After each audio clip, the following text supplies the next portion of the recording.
though you're not here in person, we know you're here in spirit. And of course, you know that Lowell is going to do a fantastic job. So that's the news for the morning. We're going to be joined by the producer very shortly. He has to take care of his producer job before he comes to the microphone. But you'll see him with me here on camera. Welcome to those who have joined us online. I see I'm getting some love out of England already. I tell you, you know, it's always nice. Mr. Delroy Henry, good morning. Thank you for sending us the love and the special greetings from UK. And thank you for the heart that you display, not just towards the Jamaicans right here back on the rock, but also I see that you keep the fire burning in respect of all kinds of issues that speak to inequalities and social injustice where you are. Can't ask for more, my brother, so thank you. Let's see what he says here now. The further a society drifts from the truth, the more those few will hate those who speak it. I hear you. Okay, so we're right upon the 6:30 break. First break of the morning, but at least you know we're alive and well. Please bear with us. We're going to be right back in a moment. A difference you can hear, a difference you can feel. That's FM 100 on your dial. Keep listening. Praise the Lord, praise the Lord. God is good. This is already pastor and friend, Reverend Simon Peter Jones, inviting you, my friends, to listen every Tuesday evening on Best 100 FM at 7:30 p.m. for the program, The Voice of Hope, as we extend hope to the hopeless in this dying world. God is good. Be encouraged. Hope is in the Lord. There will be days when you're too tired to move, to drive, but you think you have to because your vehicle won't wash itself, right? But no, you don't have to visit a car wash. 123 Mobile Car Wash will come straight to you. Yes, you heard right. 123 Mobile Car Wash is offering services in Kingston and St. Andrew and St. Catherine. We shampoo and detail cars, trucks, offices, and more. No job too small. Call us at 876-631-3400. 123 Mobile Car Wash. We come to you. What should a taxi service do for you? On-time taxi service is more than just a ride to the other side of town. They offer clean and spacious vehicles, reliable service, and promise to always look out for their customers. They'll come when you call and take you where you want to go on time. From anywhere at all. You can call us at 926-38666. We are something special on the road. Veteran Printers for all your printing needs. We specialize in calendars, flyers, brochures, and more. Call us today at 968-7506. That's 968-7506. Or visit us at 4 East Bloomsbury Road, off Haggard Park Road. Veteran Printers, your best choice in printing. Best 100 FM is the authentic voice of Jamaica, promoting your prosperity with better vibes and better music. Let us promote your goods and services for you. Advertise with us. For more information, call our office at 876-276-8935. That's 276-8935. The Morning Connection is not your usual talk show. We aim to stimulate discussion and chart new paths to self-empowerment. So please join us, Minette and Percy, on The Morning Connection, Mondays to Thursdays, 6 a.m. to 10 a.m. on Best 100 FM. It's good, it's better, but nothing beats.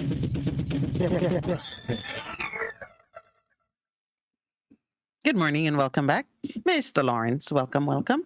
Thank you very much. Good morning, listeners. Waiting on them to answer. Well, I'm sure they're answered. We're there. I just want to say a special good morning to each and every one. Good morning to all the persons in the diaspora. Good morning to all the people in Africa. You know, I'm sure we have gotten some new listeners this morning. You know, just going through Facebook, I see that there are quite a few persons who have come on board In terms of YouTube, I know that there are persons who send friend requests on Facebook. And of course, when it is accepted, because we also stream on Facebook, I know that they too will get the notification and they will also join us. You know, a special good morning to Mr. Wayne Hall in Atlanta. My brother, thank you so much for, you know, just being a part of our audience. Certainly, we look forward to collaborating with you on some of the things going forward, you know. And congratulations on the wonderful job that you're doing there in Atlanta. And certainly, it can only be enhanced as we join forces and move forward together.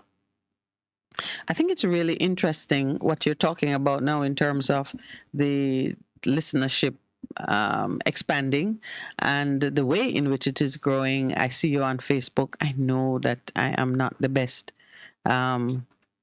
promoter. I really do appreciate new persons coming on board and giving us the support and the input.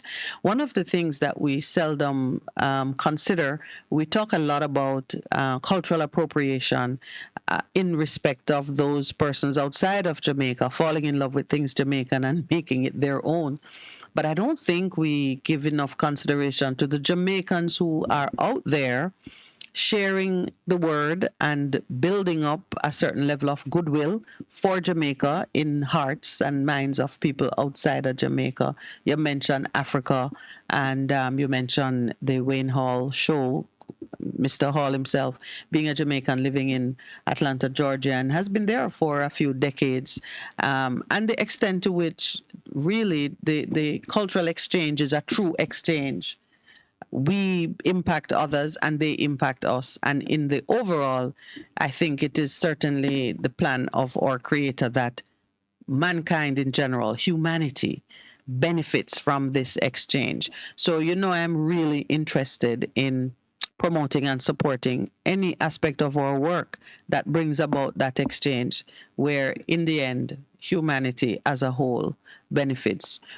In the area of human rights advocacy in particular, we are certainly seeing a lot where Jamaicans who go away and are exposed to a more humane way of things being done, they bring it home. And when that happens, Jamaica for sure is blessed. There are some things on my heart this morning that we're going to talk about coming out of some of the happenings that were in the papers on the weekend. I have been taxing you. It's really interesting that Percy called late last night to say, you know, could he be excused so he could attend to some other things? Because I was prepping you from early in the day to join me in a conversation about the value of human life. And, you know, yes, I remember that discussion. But even before we go there, you know, I don't want us to leave off the diaspora. No, we're not. We're not going there quite yet. Yes, you know, I just want to add the fact, you know, that the diaspora, they are such an important part of what we do here in Jamaica. Some of them might not even realize it just yet. But, you know, when you see what's happening in the country, and it would be a good segue into what we're going to discuss, but I know we're not going there just yet. But, you know, when you see what's happening in the country, sometimes you're under attack and you get so punch drunk that you can't even find the answers. And persons who are looking at it with fresh eyes, they are able to see it for what it is. It's like watching the football and the people on the sideline. They will see the game much more clearer than the man in the field, on the field. Yeah, the players on the field. And then they can certainly, you know, offer advice, you know, in how we can certainly deal with some of the issues that we have here in Jamaica. So I just want to encourage our brothers and sisters in the diaspora to become more involved. Just reach out and help us. I know when a lot of them left here, it was because they want to provide for their families. And you know, when you're under that kind of pressure, you're going to try whatever it is that you can in order to provide for your family. You know, but a lot of them have gone, they have settled, and they're doing quite well. And it is now time to give back. And some of them, quite a few of them who we have come in contact with, have actually express the fact that they are at that stage where they want to give back to the country. And so, I think we should encourage them. And not just in terms of cash, because I know, especially our government, we tend to look at the remittances and so on. But the truth is, the value comes more from what the people can give of themselves rather than the financial, aspect of things. So we just want to encourage people to the brain, the kind of brain trust that left whenever you went, it can certainly come back. And it doesn't necessarily mean that you have to come back to Jamaica to live, but certainly you can contribute in meaningful ways while you're still residing abroad. So let me revisit a principle which we've been hammering home here. It is scriptural and entirely within the will of God that the children of a nation, a country that goes away, whether it is exile imposed by the act of an invading force, or it is voluntary exile, migration. The truth of the matter is there's always something that causes a person to leave their place of origin. And you can be forced into exile by your own circumstances. Let us accept for the point of this conversation that exile is not always the result of internal conflict of a military nature. I mean, we've seen typically where in the Old Testament, from which we're drawing these prophetic words into current day analysis, it was usually the case that a foreign king would invade and take the people away. Because even as you are looting and plundering, we must accept that the human capital of a country is its richest, greatest resource. And if you really want to decimate a country, take away its people. Take away the people either physically, line them up and put them in ships, or, put them on a march. Remove them from the country. That's one way to do it. Or you can just neuter them while they're still living on the land. Maybe that's even the cheaper way to do it, where you take the people captive, but you don't actually move them. They stay and they work the land of their birth, but they actually belong to you. The benefit, and yes, I did say benefit, the benefit of being physically exiled, where you're taken away from your country, is that in your new home, if you follow the prophecies of Jeremiah and do what God instructed, get comfortable, build cities, create families, be patient with the place where you are, love them and prosper them, because through their prosperity, you in turn will prosper. We come now to a right understanding of what the diaspora means in the true sense. What's the true sense? The true sense, we would say, is what lines up with the kingdom, the values of the kingdom, definitely, and the intent of the kingdom. So we've been spending a lot of time in Ezekiel chapter 34 because it speaks so clearly to the role of the diaspora, any country's diaspora, really. It is a promise, and all of God's promises are eternal and true. They're true for all people. They're not just true for, those who call themselves Jews or Israelites. They're true for all people, because when God speaks, he is speaking to his entire creation. So all humanity captured in this. He says, I will bring them out from the nations and gather them from the countries, and I will bring them into their own land. I will pasture them on the mountains of Israel. You put in Jamaica, Haiti, Kenya, whichever country you want to put in the ravines and in all the settlements of the land. This is where God promises that he will be the shepherd.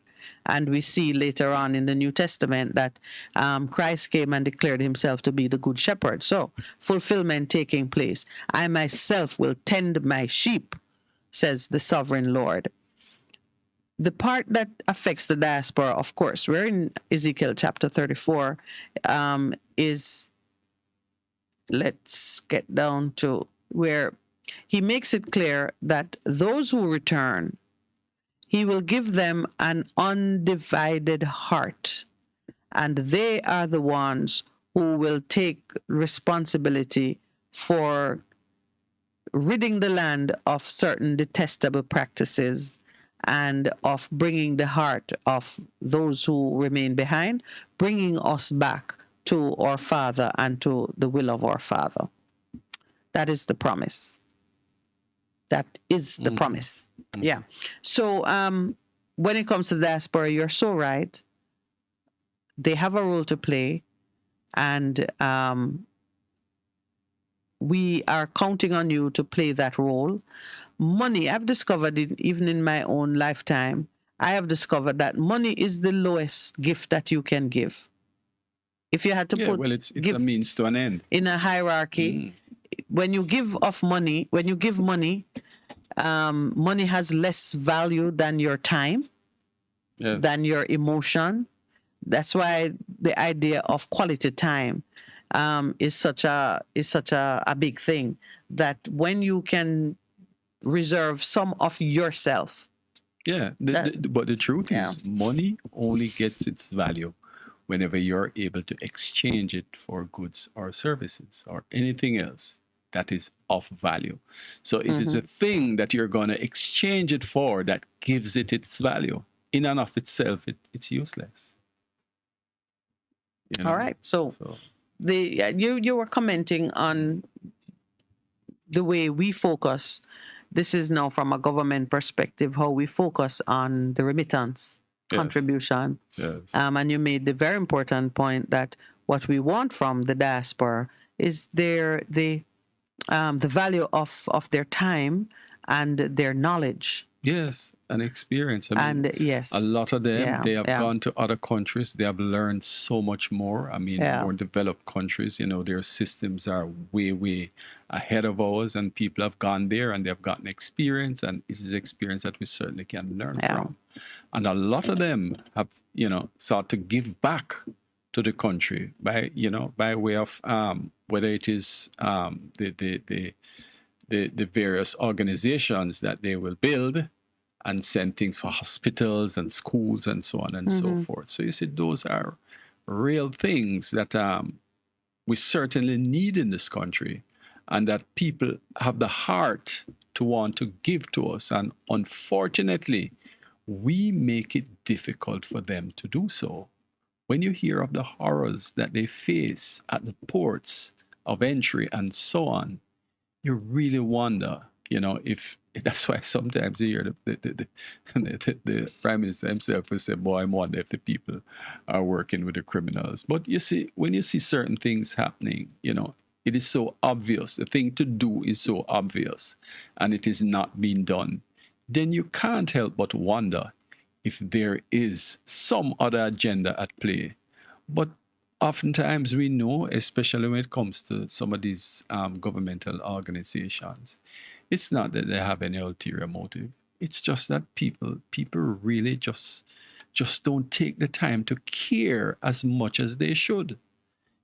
So when you have people trying to give to the country, trying to give to the people of the country, trying to help the hospitals, help the schools, and so on, we should make it difficult. It should be the easiest thing for them to do it, but we have come across so many persons who have become frustrated. Some have given up, and that is the sad part of it. There are others who persist and eventually get it done. But there are some who just say, listen, I can't be bothered. And that's very sad. And that is something that we need to change, So, boy, I tell you. Well, we do know that these prophetic words are being fulfilled every day. And we also know that not everybody will get the revelation, but the right person, the one who's going to make a change, I know that person will hear and respond at the right time. I mean, this morning I was reflecting. I was saying to you that look at us. We are, each of us, highly skilled and trained in different areas. Yet we're doing this. We've chosen to invest our time in doing this, and this is a far cry from what we are accustomed to doing and what we're trained to do. You've been putting such tremendous effort into promoting the show, producing it, making sure that, all of the technical needs are met, even ahead of sometimes the very need itself arising. And you would look and say, well, you're not trained for this. Not at all. Yeah, this is a call that you have answered. It's a call that I have answered, and which I have chosen to give priority. So the time will come when those who must answer the call will do so, and they will in fact give priority to it. There was a headline yesterday. We'll spend a few minutes just to introduce it. Sure. Yeah, okay, have time for it. It's the big issue that is on my mind today. In Sunday's paper, let's find it. In Sunday's paper, and this is the Gleaner publication. Without Pastor, you're going to have to do the Observer. Oh. Pastor was the Observer man, and I did the Gleaner. Yeah, in Sunday's paper, there was a story that made front page headline. Mom awarded $2.4 million after son's beating and death in custody. Yes. Yeah, $2.4 million. And so it led me into a meditation on the value of human life, and specifically the value of a Jamaican life. I used to be very drawn to the Americans' formulation of American life. You would frequently hear a news report that speaks to the death of an American in foreign places. Always in foreign places, when they die, there's a specific reference to how many American lives were lost. Yes. And it led me to conclude that an American life has a special value. It certainly does to the Americans. And well, it should. It should. Oh, definitely. Definitely. I used to look at it, through my post-University of the West Indies, very socialist-oriented eyes. I used to look at it as meaning the Americans think that an American life is worth more than any other life. So I used to be thinking it's, but you know what? With time and maturity, I have come to recognize that every country should view the life of its citizens as being of special value. In all fairness, they're not Yes. the ones making the comparison. We say that because of how we see they rally around their own. Yes. And So you mean we're being so. envious? Yes, they are not saying our lives are better than others. They are saying, listen, this life is important to us, and we are prepared to do whatever it takes to protect this person. And so it should be. Yes, definitely. Yeah, I accept. I accept. I know that there was a time when, I accept. And in like manner, I believe that a Jamaican life is a very special, high value asset to this country. And every life lost requires special consideration as to why and how. I mean, except for those who died of natural causes because time run out and the body can't go no more. And even then, you should be giving consideration to, did that person leave having divested themselves of the knowledge and experience that the next generation should take forward? So when you look at a person's life, my concern and the discussion I want us to have this morning, I want you to think on it, is what is the value of a person's life in terms of their contribution to society, in terms of their contribution to their own family, and in a more narrow setting, their ability to participate in community life, in national life. There is a need for us to think on these things, to even consider what do we expect of them and what do we give to them in order to ensure that every Jamaican enjoys the best possible time that they can while they're in this realm. So there is that. We should think about it. We are indeed our brother's keeper, and our brother is not heavy. You don't look at it in terms of the burden that is imposed or the inconvenience that may arise. You look at it as a blessing. Look at your brother as someone who has your back. Yeah. And therefore has a certain intrinsic value. But you see, the mistake we make, is to think that, we tend to say that, you take care of number one, right? And then the rest will take care of itself. But when you do that, who watches your back? Yeah? If everyone is busy. If everyone is busy dealing with themselves, then who watches your back? I mean, I tell you, God doesn't make mistakes. The scriptures are true and on point, right? I mean, there it is. You talk about loving your neighbor as you love yourself. And if each and every one of us, is doing that, then believe me, a lot of the problems we have will go. Our government tend to think that it is necessary to curtail people's freedom. And not that I'm getting into the topic just yet, but we tend to think that if we take away people's freedom, then we're able to manage and curtail all the issues that we are having, which is so wrong.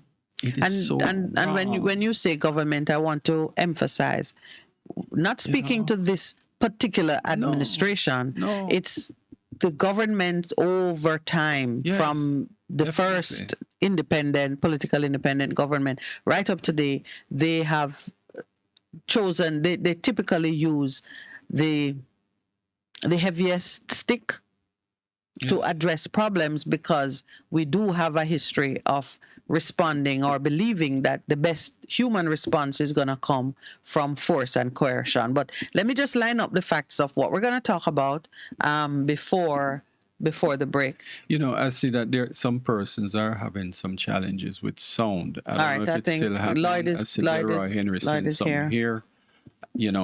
Our apologies. I know that you're not even hearing the apology, but certainly we are working on it. And it is certainly by the end of the break, which is in 3 minutes' time, the hope is that we'll have those issues resolved. So that's true. Yeah, we'll just save the topic for right after the 7 o'clock breaks, So please just let us know online as soon as it is resolved. So should we just take the break now? We have 2 minutes to it. Is it, engineer, can we take the break? Some of our listeners are complaining that there are some issues with sound. Take the break now? Okay, so we'll be right back.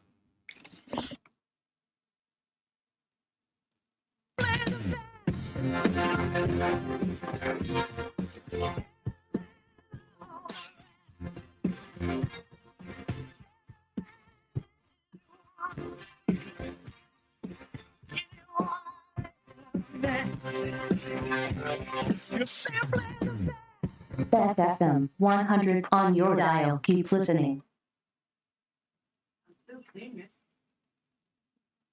Transition.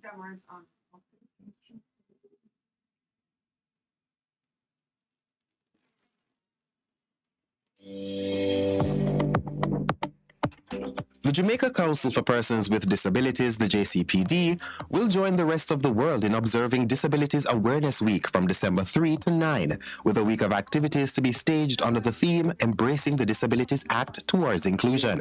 I am Jeremy Nelson. Stay tuned for more. Yeah, it's on thing there.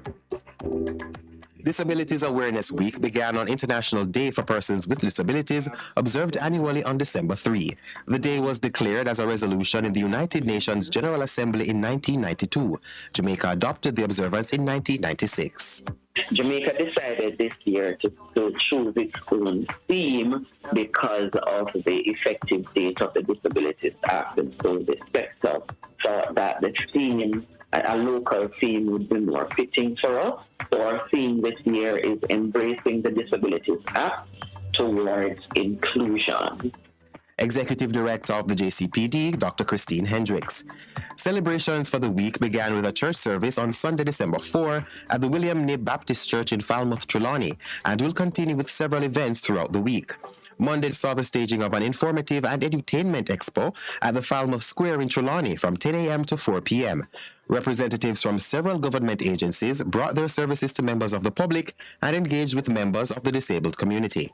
On Tuesday, December 6th, there will be the Margaret Moody Scholarship Awards ceremony, where 2 tertiary-level student recipients will be awarded, in addition to 12 other persons who are receiving financial support with their tertiary education. Margaret Moody Scholarship is a scholarship that emanated from a donation from a friend of the disability community way back in the 1980s. She donated, upon her death, she willed $600,000 to the JCPD for persons with disabilities, and it has grown exponentially over the years, and it is now at about 15 million. And so we utilize the interest from that each year to provide scholarships for our students. On Wednesday, December 7, there will be a presentation to the management and staff of the National Commercial Bank about how they can embrace the Disabilities Act and be more inclusive in terms of employment and customer service for persons with disabilities. On Thursday, we have 3 activities. There will be a presentation to the leadership of the Jamaica University College starting at 10 a.m., looking at the implications of the imperatives of the Disabilities Act in ensuring and providing inclusive educational opportunities at the tertiary level. Additionally, the UTech School of Allied Health and Wellness, in collaboration with Mustard Seed Communities, will be having a graduation ceremony for their long-distance learning training program for caregivers.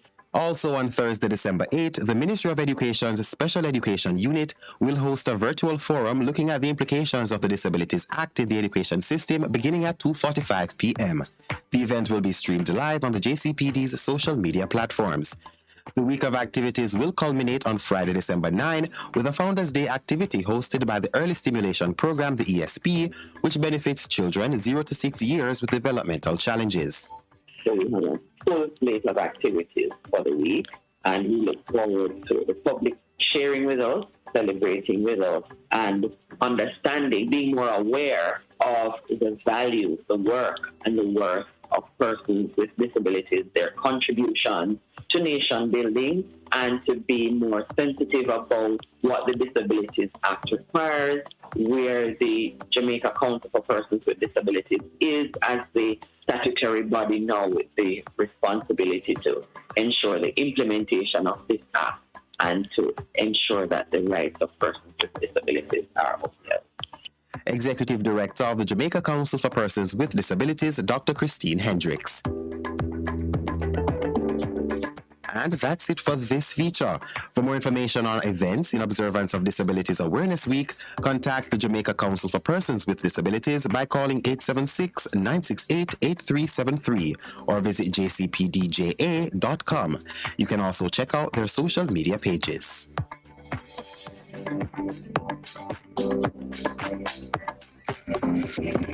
A production of the Jamaica Information Service, the voice of Jamaica.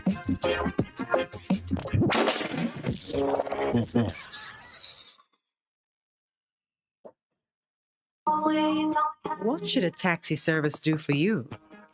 On-time taxi service is more than just a ride to the other side of town. They offer clean and spacious vehicles, reliable service, and promise to always look out for their customers. They'll come when you call and take you where you want to go on time. You can call us at 926-3866. We are something special on the road. For a better choice in all your electrical supplies, A, authorized 3M dealer and better brand names. B, better service including free island-wide delivery. C, all major credit and debit cards accepted. It's ABC Electrical Sales. Shop number 8, Hagley Park Plaza, Kingston 10. Open Monday to Friday, 8 a.m. to 5 p.m. Saturday, 8 a.m. to 4 p.m. We make your electrical jobs as easy as ABC. Call 754-3825-8 or fax 754-3659. ABC Electrical Sales, for a better choice. Half a tree, one and drive, half a tree.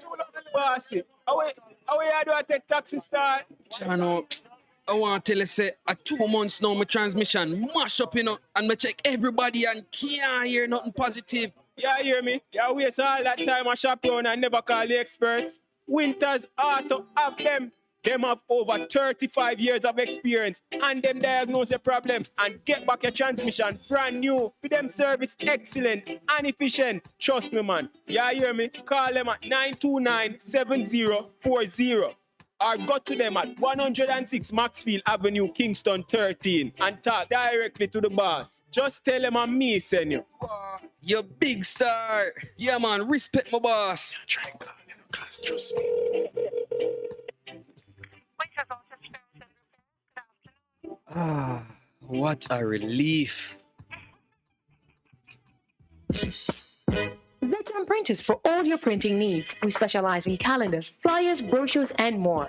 Call us today at 968-7506. That's 968-7506. Or visit us at 4 East Bloomsbury Road, off Hagley Park Road. Veteran Printers, your best choice in printing. Best 100 FM is the authentic voice of Jamaica, promoting your prosperity with better vibes and better music. Let us promote your goods and services for you. Advertise with us. For more information, call our office at 876-276-8935. That's 276-8935. The Morning Connection is not your usual talk show. We aim to stimulate discussion and chart new paths to self-empowerment. So please join us, Minette and Percy, on The Morning Connection, Mondays to Thursdays, 6 a.m. to 10 a.m. on Best 100 FM. It's good. It's better, but nothing beats.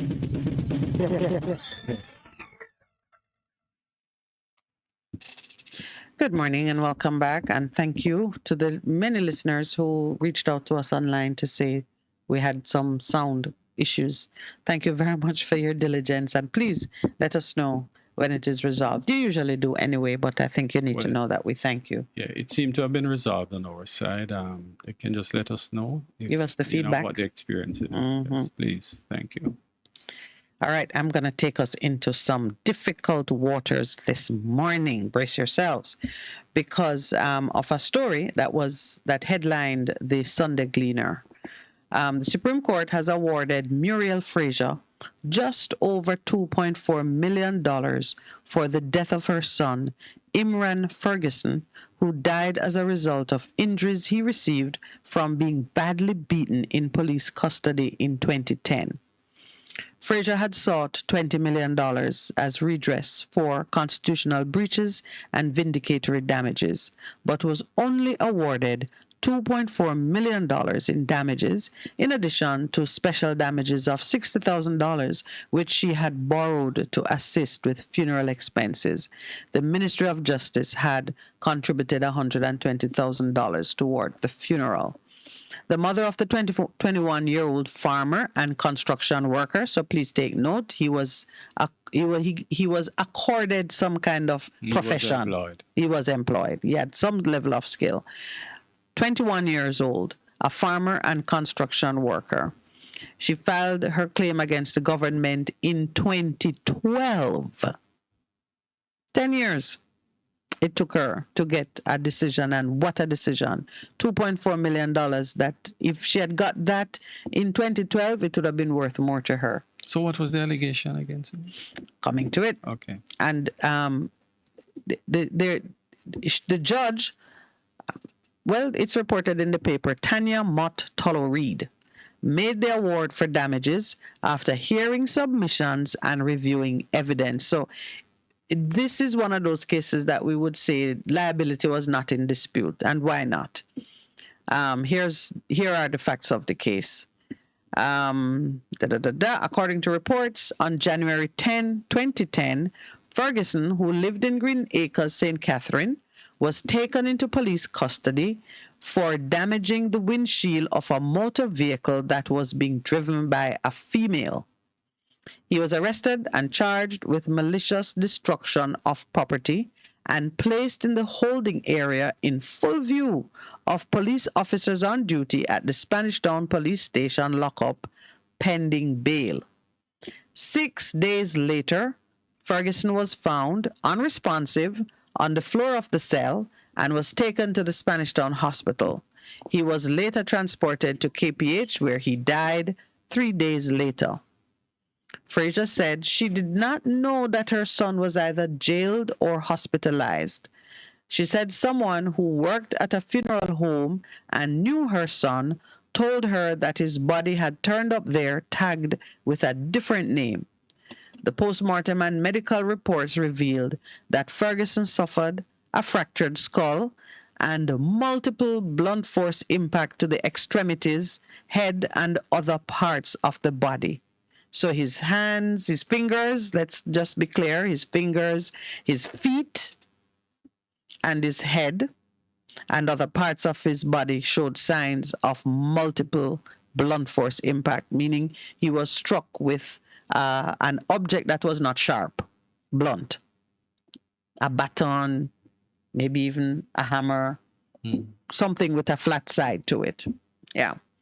The postmortem report stated that the head injury was caused by a hard and heavy blunt weapon with a small striking surface. The judge, in deciding the amount to be awarded for false imprisonment, said, "It is, however, clear that while he was in the custody of the police, he was beaten to the point of unconsciousness." She said it was not known who inflicted the injuries, but those were responses that should have been a part of the defense. In other words, no one was saying that other prisoners did it, or the police did it, or that he did it to himself. There was no explanation as to how he became so severely injured. In any event, she said the police officers had a duty at common law and through a policy established by the Jamaica Constabulary Force to ensure that persons in custody, while in custody, were safe. Harm came to Mr. Ferguson while he was in custody, and it means that the duty was breached, policy was not complied with, and she awarded $130,000 daily for the 9 days and 10 hours that he spent in custody. This is on the false imprisonment, because whatever the facts were, there must have been a successful allegation that he ought not to have been imprisoned at all for the alleged malicious destruction of property. I want to just, I would go into the details of how the 2.4 million was arrived at, but I just want you to take it as given here. You can hunt down the story yourself as recorded. I don't want us to be distracted by the mathematics of it. I just want you to know that a 21-year-old Jamaican male in his prime was worth an award of $2.4 million. So let us back up a little bit. That's the point I want us to focus on. Back up a little bit, because you're right. Let's take it in stages. Mm-hmm. So this young man was arrested. Yes. For malicious destruction of property. That's the allegation, right? He was put in jail, and a few days later he turned up. So that he turned his body turned up. Yes. Clearly he was beaten, and to date, no one can say how he was beaten or by whom. By whom? No one has been held accountable. No one has been held accountable for the injuries. What has the police? I mean, he was in the custody of the police. So what did they say about how he got into that state? The comment from the judge. The comment from the judge is that something should have been in the defense. So the police, if they were saying it's not us, would have had to say he was mobbed in the jail, and by the time we got to him, you know, the police would have had to give an explanation that would relieve them from liability. So it went forward and was decided be relieved from liability, and was decided on the basis that there was no dispute that the police are liable and must be held to account for the injuries sustained by this young man. But you're right. Citizens should rightly be concerned that in such an obvious small setting, a man received fatal injuries and no one has been held accountable for his death in the criminal sense, because he didn't die by misadventure. He should have been in the safest place possible. That's why they put you in jail, you know. Yeah. When you're in jail, it is not just because you have erred against society, but they remove you from society so people wouldn't harm you as a result of whatever it is you did.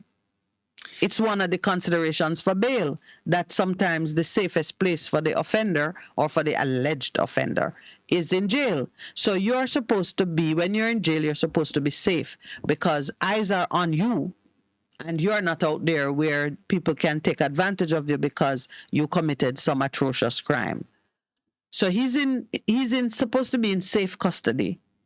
And while there, he dies. And there's no criminal, no follow-up. In fact, I think the special coroner actually said there was gross negligence and even manslaughter should have been considered as a charge. No one was charged.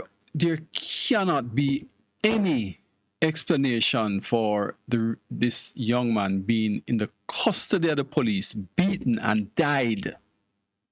And then there's no criminal charge. Cannot be. So we have. So and you're gonna let us just assume that it is other prisoners.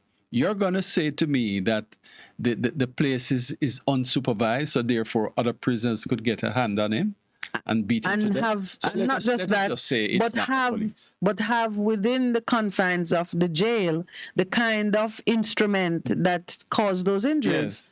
So a lot more. There's just a lot more. The mom said that her son was a past student of St. Catherine High School who had the desire to be a soldier. So at 21 years old, he had barely begun. Mm-hmm. Still had his dreams, known to his mother. And as they said, he had been doing some farming and he had experience as a construction worker. So we're talking about the value of a human life, not just a human life, but of a Jamaican life. Understanding that there are countries in the world that place a premium on the value of their citizens' lives. How does Jamaica, when I say Jamaica, I mean the Supreme Court of Jamaica, the Court of Appeal when matters go to them, the government of Jamaica, and you Jamaicans out there in the general population, what is the value of a Jamaican life? So forgive me, I'm still stuck in the whole point of this young man being beaten to death.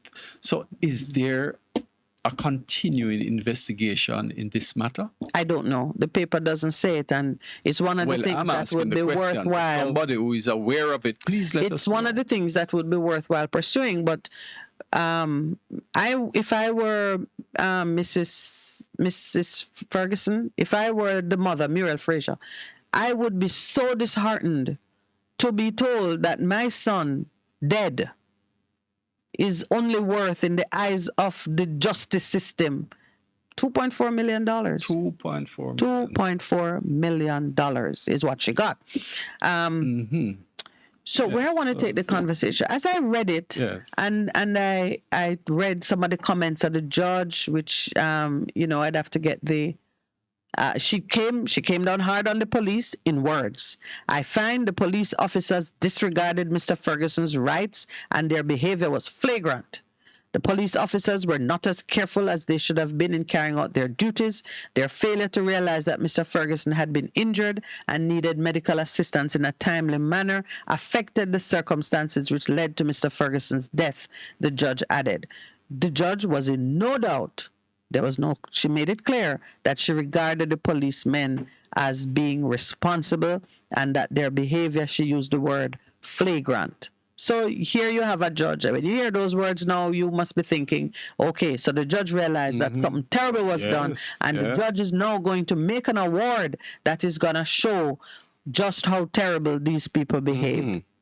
So the first thing that gave me concern and made me feel just tearful was when the attorneys had asked for exemplary damages. Exemplary damages are high high value awards that say to the offending party, in this case it would be government who responsible for police, that the behavior was so outrageous, I am making an example of you. That's the exemplary part. I'm going to make an example of you to others who might want to behave in this way.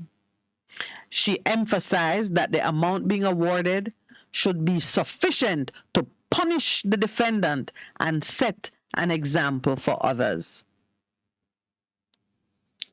Oh, gosh. Somewhere in that $2.4 million is the sum that she felt would send that strong message that we don't want to see that kind of thing awarded. You want to know how much it was? Yes. $750,000. This judge in Jamaica with her double barrel name, so she's married or divorced or whatever, but a woman who the amount that was there for exemplary damages is $750,000. Loss of expectation of life now is the other. Because when a person dies so young, 21 years old, you would say, given ordinary, you tell me what's the age at which men typically die. I think men on average die earlier than women. So it's what, 75? Whatever. No, about 70 there. Yeah, somewhere between 70 and 75. But, yes. But this young man, let's look at now the value of this young man's life. That's what you're talking about. That is what we're talking about. But I want to tell you how much she awarded. The amount awarded for loss of expectation of life was $240,000. $240,000. 240. Some people light bill bigger than this. My calculation, he was expected to live, not live out the day. Well, if you use, let's say, the $130,000 per day for the $130,000 per day for false imprisonment. False imprisonment, yes. That is 1 day of freedom for him was worth, well, let's say, the loss of expectation of life was worth less than 2 days of freedom. So this is a man who lost, let's say, that if you use 70 and minus the 21,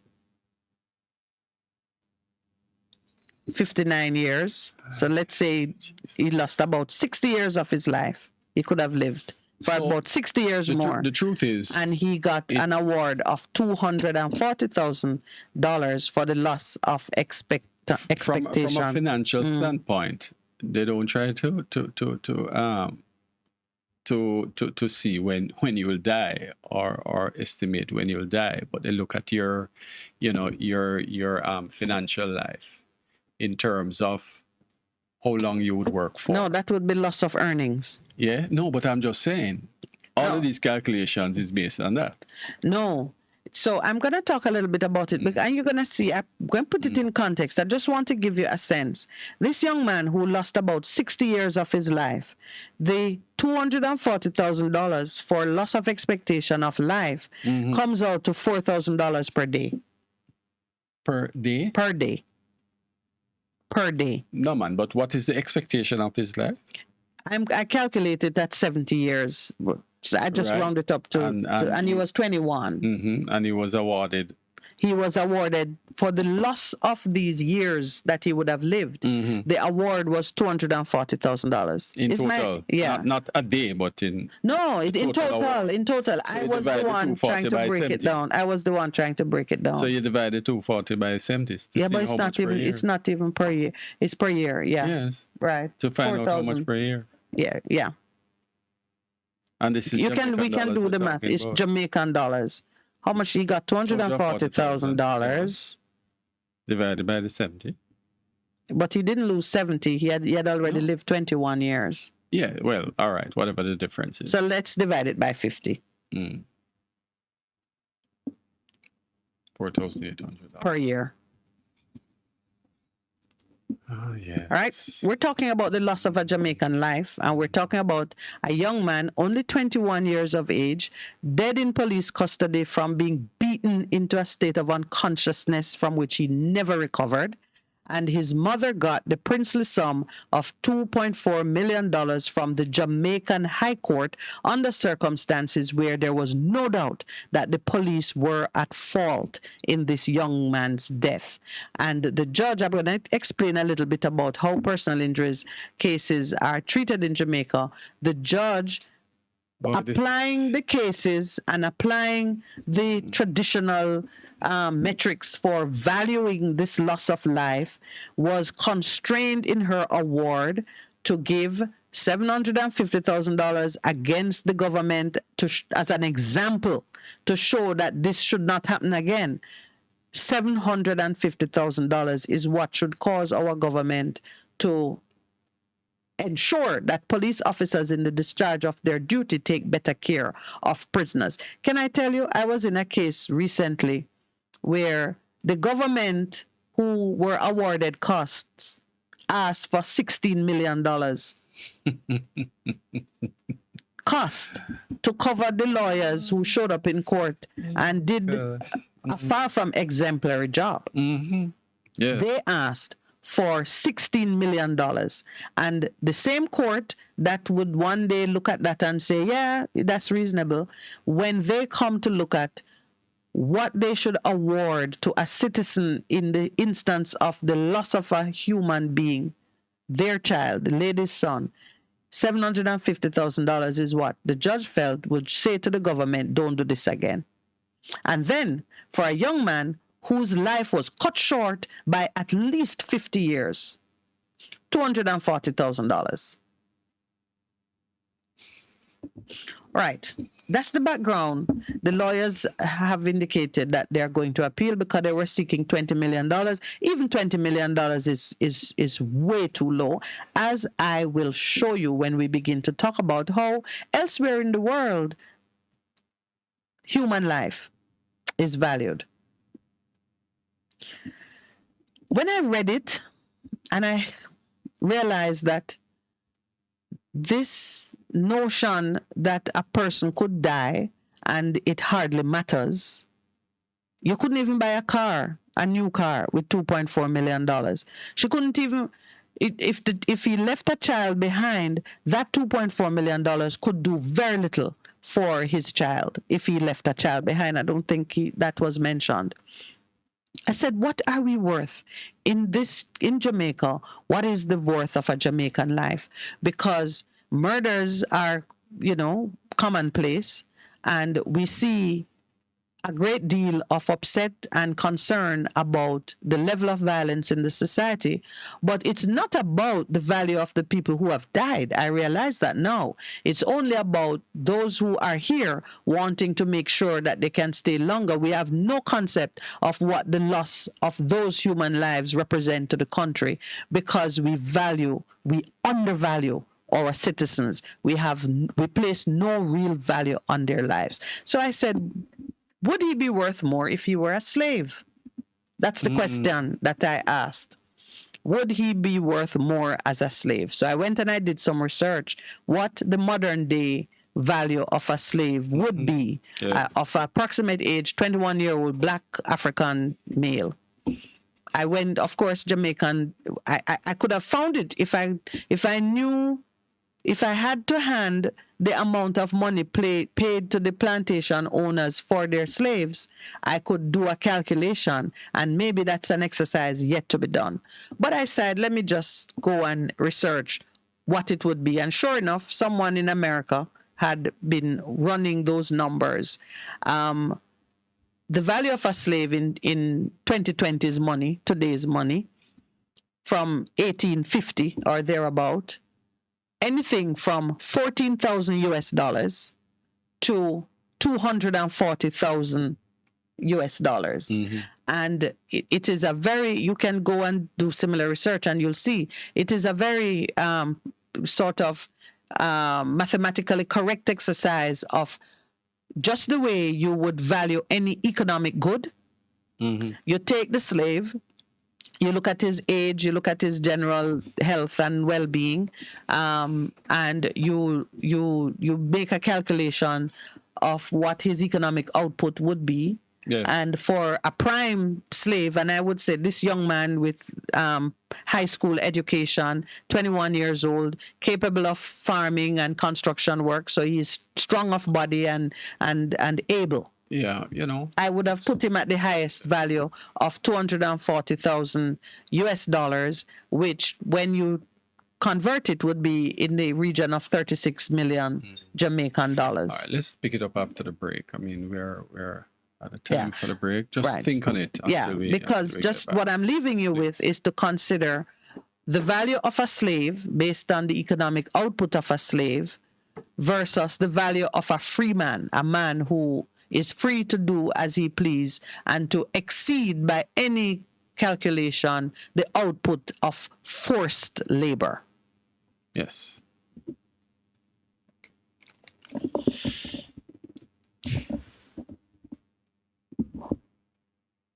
Attorney says it's going to be appealed.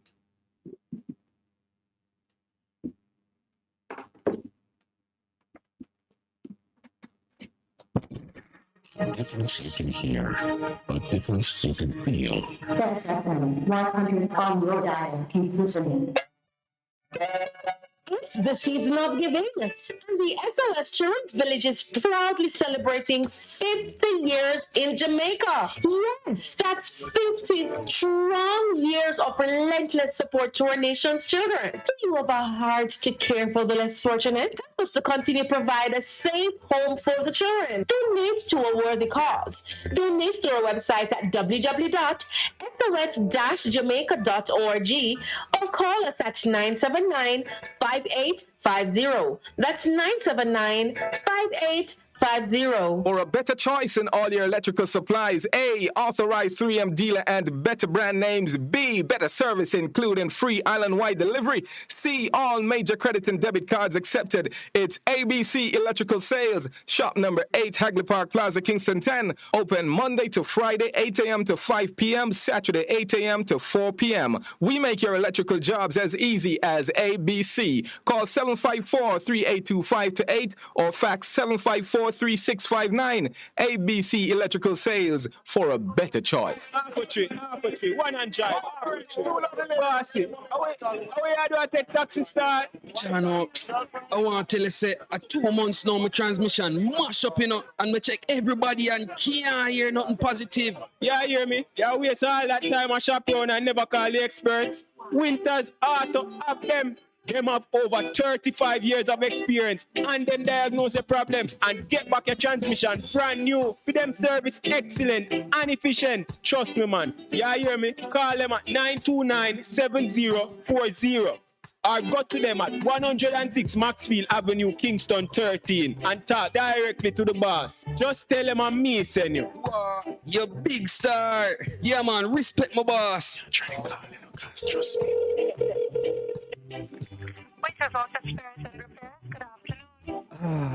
What a relief.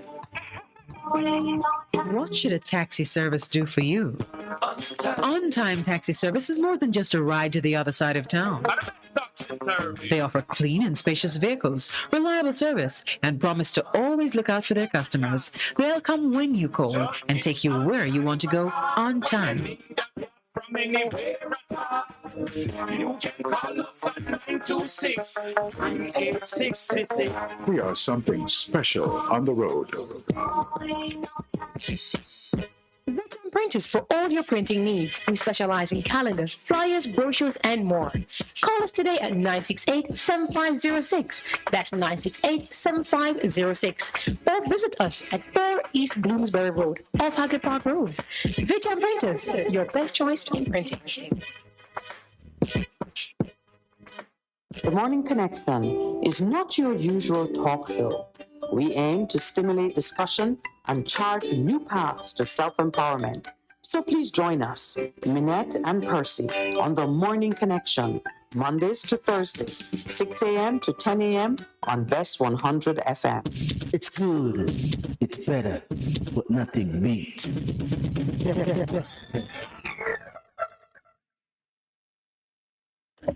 All right. Welcome back. And I do hope that, as ugly as the subject matter is, that you're staying with me on the issue. When we took the break, I I was making the point that the intrinsic value of a human life seems to be completely lost on us. We can, if we want to, just do a mathematical calculation of a Jamaican life, meaning the descendant of an African slave, what that value is in money terms, what it represented in this country.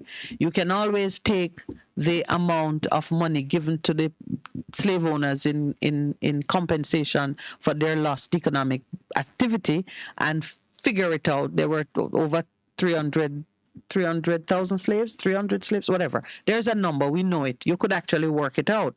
But no, what has transpired from my own meditation on the matter is that when we were released from the plantation, our value went from a calculation of economic output. It went from the $240,000 US, for example, it went down to zero. How so? I say that because when I look at the history of personal injuries awards in Jamaica, and I follow the course that it has taken, I see that this $750,000 in today's money, which was given as exemplary damages to show the government that what they did was terrible and they shouldn't do it again, is a calculation of the current day value of an award made under similar circumstances years ago. So even if we start running the clock from 1960, say, an award made in 1960, maybe it was $10,000. Yes. We go through a process in personal injuries where we take an award under comparable circumstances and we update it to show the current day value based on the devaluation, revaluation, consumer price index, inflation. We adjust it for inflation. That comes from the common law precedent of using precedent-based law to determine. There's something definitely wrong with that, though. Everything is wrong with it. Definitely wrong with that. And I know I'm raising something that is very big and deep at this moment, because I'm saying when we consider who we are and what we're worth, we started from the premise that we were worth nothing. You can't have $750,000 today being given as an award to show the government that they must behave better. This government, in an environment where we think nothing of stealing, I mean, corruption in government move millions. But the truth is, it doesn't matter what award they're giving you. You can't buy back the young man's life. Yeah, but they have to give an award. No, I understand that. So but I'm just there saying, has to be ways of measuring first of all, no one was held accountable for it. No one to this day, and it continues. Yeah, but it's so. And then let's you have to give an award. This is what you do. Yeah, so we have to keep the streams separate in order to even maintain our sanity. Just stream the issue of criminal liability for wrongful death. That issue there's no limitation on it, and it should be pursued. But these things get attention based on the energy you put behind it. Does Muriel Fraser, the mother, does she have the resources? When that young lady was killed, the social media personality, placards on the street and what press. What like all Jamaicans for justice? That who during they seem to be generally interested. They were very active. What happened to them? I don't know. And I haven't even heard anything out of them in the longest while. These things are happening. You don't get there. I mean, so many things concerning the Constitution, people's constitutional rights are happening these days, and they're silent. Okay. All right. So, to be fair, the late Mr. Ferguson, his mom is being represented by attorneys at law, and the attorneys at law can, if they are looking at justice in the holistic sense, they can press for something to be done on the criminal side so that someone is held accountable for his death. And then they say they are going to appeal the civil case. But the real value to like the mom would be in the civil case where she can feel that some justice was done to honor her son's death under such terrible circumstances. I know we like to say that the value, a human life is priceless and no money can compensate and so on. But the truth of the matter is, money would go a long way because let's say he was an only child. Yeah, And there's at a 21 years old, Yes. it must be some loss to her. Yeah. And a part of my sorrow with this case is how the judge treated even that. Yes. First thing is, the attorney was asking for $6 million, which I think is a paltry sum anyway. $6 million for pain and suffering and loss of amenities. That's what the attorney was arguing for. To say that the man went through such horror that it should be recognized in dollars. She wanted $6 million. The judge said 600,000 would be appropriate. A man who sustained such severe injuries and who, from the moment they start to beat him, must have feared for his life, and rightly so because he did lose it. So I remember you were saying to me what she said about. Yes. Please get into This is what she said.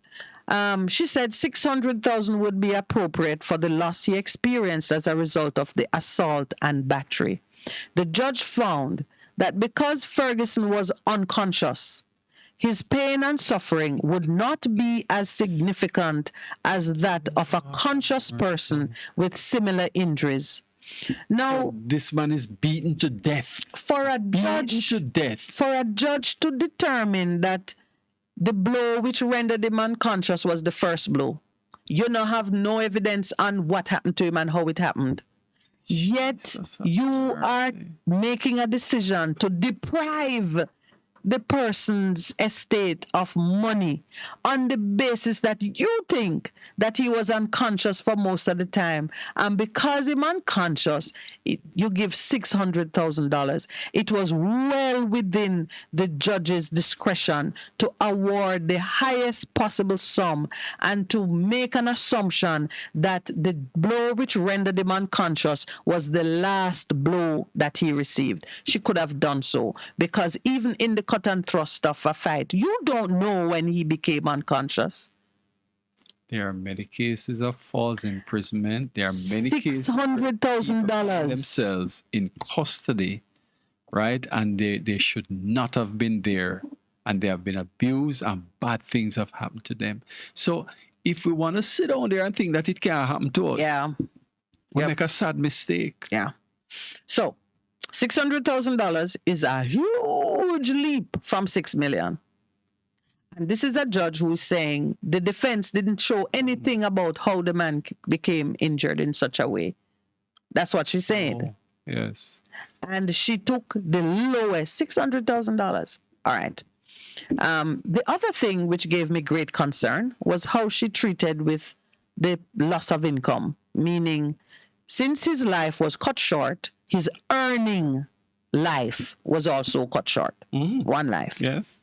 So he could have worked up to, say, 65. These days, look at the age of the parliamentarians, who some of them in their 80s and still earning. So this young man whose life was cut short, yes, she said, future earnings, there was no proof presented as to his earnings. An award was not made for loss of future earnings, as the judge found that there was no proof presented as to Ferguson's earnings. The judge said she was not of the view that Ferguson was working at the time of his death, or that he contributed to his mother's financial well-being. You know, what is the value of a human life? I pray for the sake of that judge that she or anybody in our family don't find themselves in a situation like this. That is callous. To say the least. So heartless, Lowell, that as you can see, I know I read the rest of the paper, and one other thing came to mind, which I'm gonna speak about. Should be struck down immediately for that. All right, sir. No, man. Be merciful in your commentary. Oh my God. Remember, you're in pastor's chair, and it's an anointed chair. Well, boy, I'm tell you, Yeah, that one was just rough when I read it. We are talking about suspending people's rights under SOE so that this can be done to other people. So more people can fall into the hands of the police. We cannot find a way to deal with crime through proper policing. We cannot find a way to deal with crime by working with the citizens of this country in the communities. Instead, what we need to do is suspend people's rights so we can lock them up, put them in jail, then go and hunt for evidence, whatever we can find. And whilst they're in there, they can be beaten to death and then get $2.4 million. That is where we are today. Yeah. That is a good enough summary. Well. So, please don't forget that on the flip side of this is the value of a free man. What is the value of a free individual who dies in those kind of awful circumstances versus the value of a slave? Because you have to think, no, all right, what am I worth? I must be worth something. I do not accept that my worth is $0 in dollars. I don't accept it. So what am I worth by what measurement? We have a court system in which a man can get nothing. He's dead at age 21, and his mother can get $0. Because somebody somewhere with the authority to do so says, I have no proof that he was even working. So what, he would never work? We have a court system where you can't even get a hearing from time to time just to state your case. That has been my experience. Yes? And we have a court system where if you go to challenge the system to protect your human rights, then you are awarded costs for doing it. So what it is saying that you as a citizen should not even ask a question, because if you ask a question, it is going to cost. You're going to be punished. That is the court system that we have. And I've never had a good experience in this system. There's the other, I want to bring fair. Let me not say good, because this is not about a feel good. Yeah. This is about what is fair, what is just. I want to shift your focus a little bit.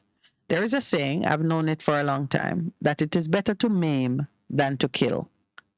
And in the world of personal injuries, that's not a comment about the sanctity of human life.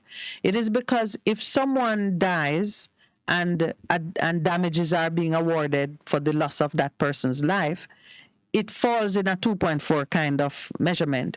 But if he had been severely injured, requiring expensive medical care for the rest of his life, he could end up with millions of dollars as an award based on the anticipated cost of the medical care.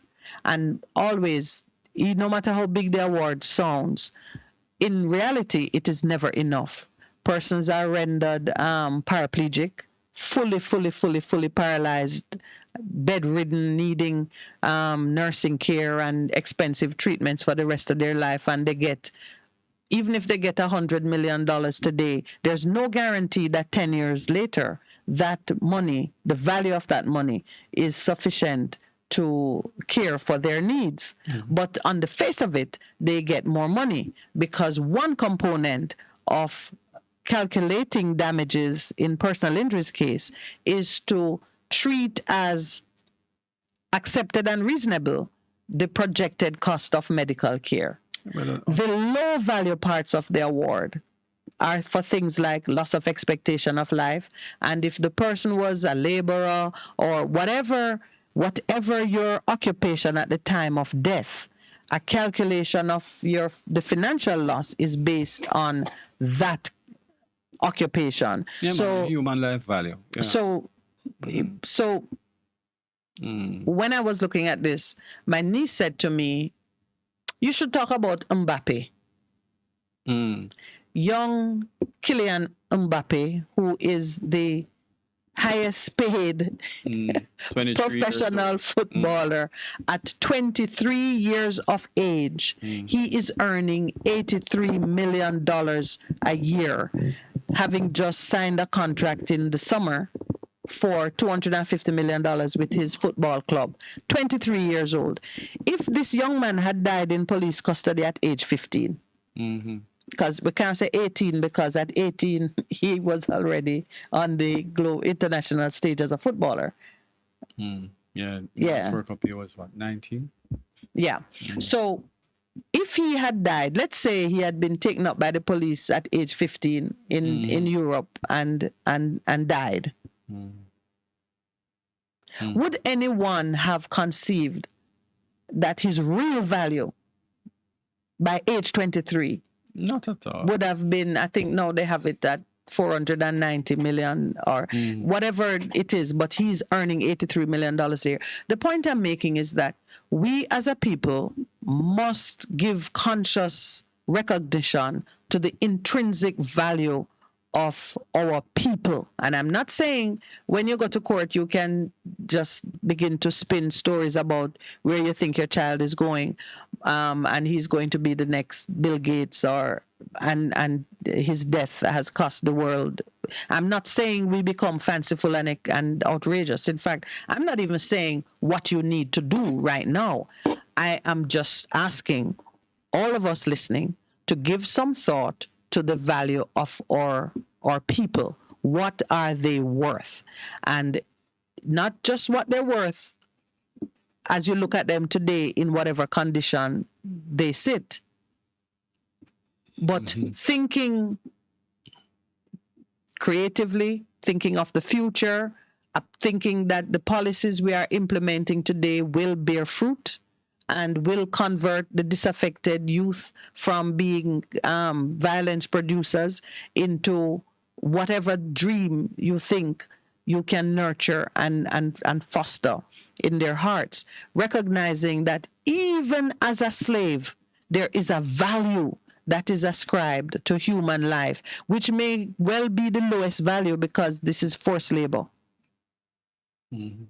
So it may well be the lowest value, but it still rise higher than $2.4 million.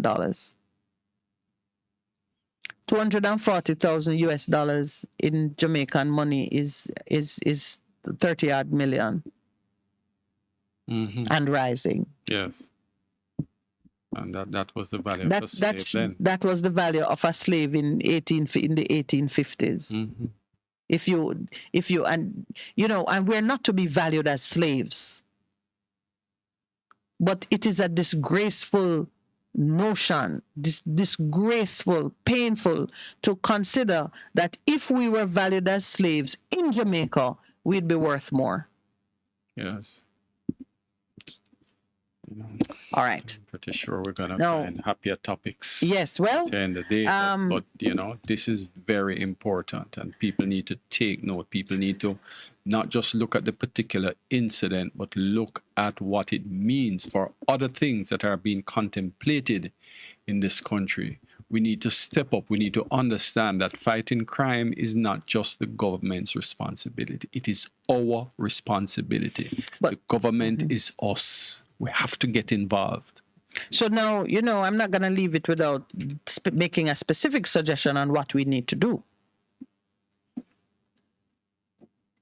In our jurisprudence meaning the body of law from which we draw to resolve issues and settle matters or come to judgment on matters that are before the court.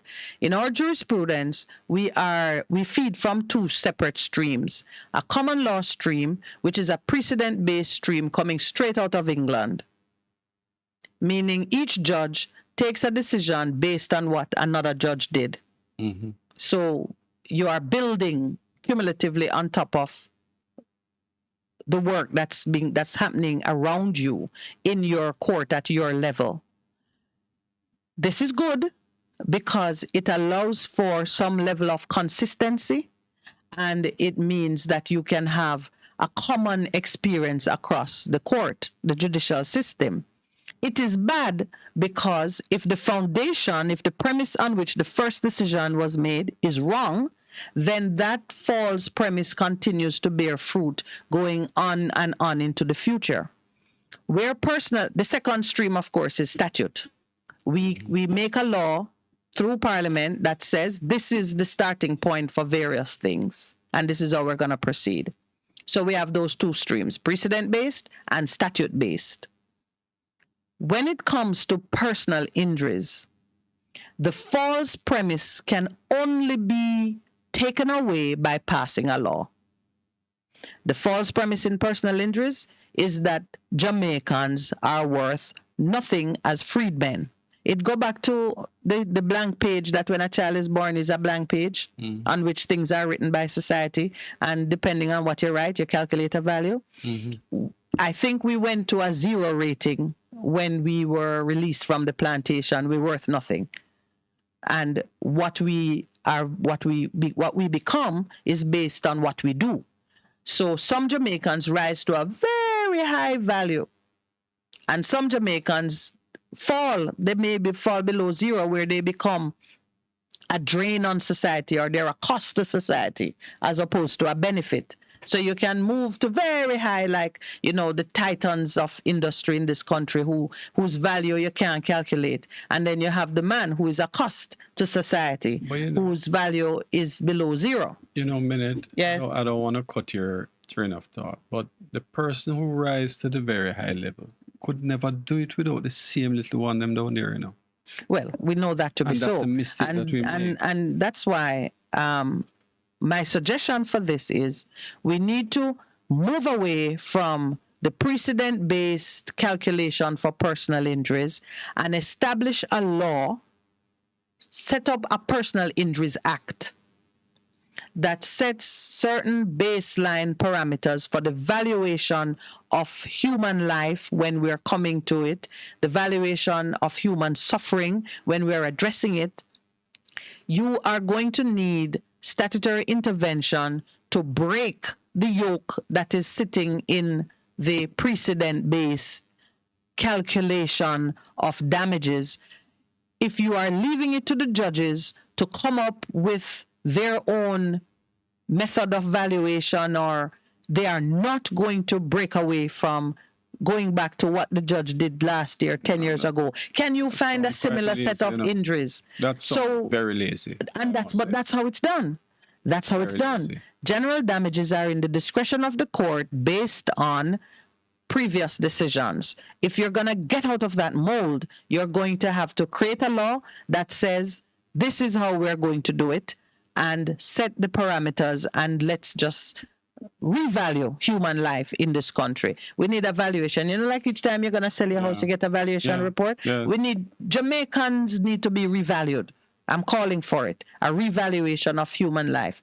When we see that we have real value, it will change everybody's perspective. For example, nobody would want to be doing back-to-back state of emergency and run the risk that any of the high-valued individuals may be damaged while in police custody.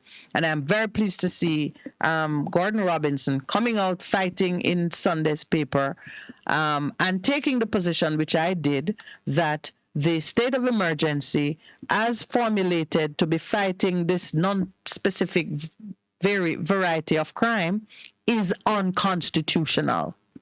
So, I mean, I was expressing concern last week that with so many lawyers in Parliament and speaking loudly on the issue elsewhere, no one had questioned the unconstitutionality or had raised the fact that it is unconstitutional for the Governor General to declare a state of emergency based on crime and violence when the Constitution makes it clear that the threat against public safety should be of a particular kind or order. But Gordon went a little further than I did with a conclusion he came to. He said the reason that it is for 14 days, the first run is 14 days, is because it is meant to address problems that can be fixed in 14 days. And I rather liked that formulation. Sense, yes. I was explaining that it is like if you know that there's a known predator on the loose and you put a community under a state of emergency to find that one man. Yes. But you know who he is and you can find him. Well, them know that it's 300 out So there. they have 300 people. They know who they are. They can find them. Go find them. Do your work. Yes. It's not an excuse for a state of emergency. Cannot be an excuse for poor policing. Yeah. He challenges the PNP, as I did too, and I'm going to repeat it. He challenged the PNP to do the right thing, go to court, and challenge it the way you did with NIDS, and stop hiding in the wings of the conversation. But he didn't go as far as I did on this point. I realized very sadly that the reason it's not being challenged at the root is because both sides want to use it carelessly when they are at bat. Yeah. So they don't want to take it out of operation. And it is exactly 8 a.m. So we're going to take a break. When we come back, we'll open the lines. We want to engage with you on these issues. Please, I know you have other things, but at least one or two of you, call me and talk to me about this low valuation of human life, because a 21-year-old man in his prime must be worth more than $2.4 million, which I'm going to calculate it in US and tell you what that is in real money. So we'll take our break now. When we come back, we'll open the lines. The numbers to call, 619-1508-279-8473. A difference you can hear, a difference you can feel. That's FM 100 on your dial. Keep listening.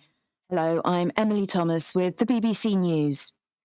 The trial is getting underway in Belgium of 10 men accused of involvement in Islamist attacks in Brussels, which killed 32 people. Bombs exploded at the capital's main airport and on the metro in 2016. The proceedings are taking place in a specially built high-security court in NATO's former headquarters. Our Europe correspondent Nick Beak is there. It's 6.5 years that the families have had to wait for this moment. There have been various delays, but today this court case really grinds into action very slowly, because we expect some opening words from the judge talking to the jury that was impaneled last week, and also some of the other key parties, so the families of the bereaved and other people represented in court. And then tomorrow begins a 3-day process where the prosecution outline the case against the men in the dock.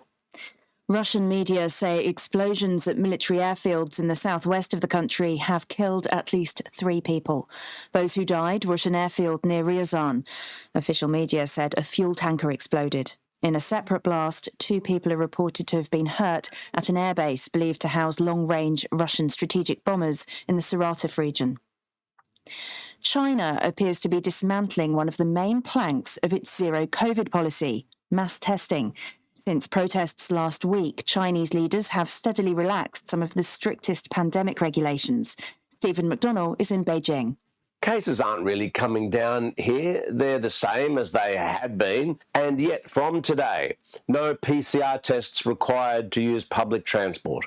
In some cases, people are being allowed to isolate at home when they catch the coronavirus. And, it could mean that there are still to be lockdowns in the future. But this idea that you can, or even should, stamp out every outbreak, reducing it to zero, that seems to have gone. Military and civilian leaders in Sudan have signed a deal aimed at ending a deep political crisis.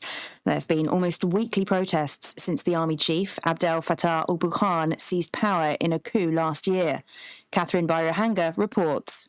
Sudan has suffered nearly 4 years of political instability after the former president, Omar al-Bashir, was overthrown following mass protests. The African Union, Arab nations and Western governments have backed negotiations between the army and civilians as a way to restore stability, end mass protests and try to save Sudan's crashing economy. But today's agreement faces steep opposition, especially from neighborhood resistance committees, which have been at the heart of grassroots mobilization. They want military leaders, including the army commander, Abdel Fattah al-Burhan, to be held accountable for the deaths of anti-coup protesters.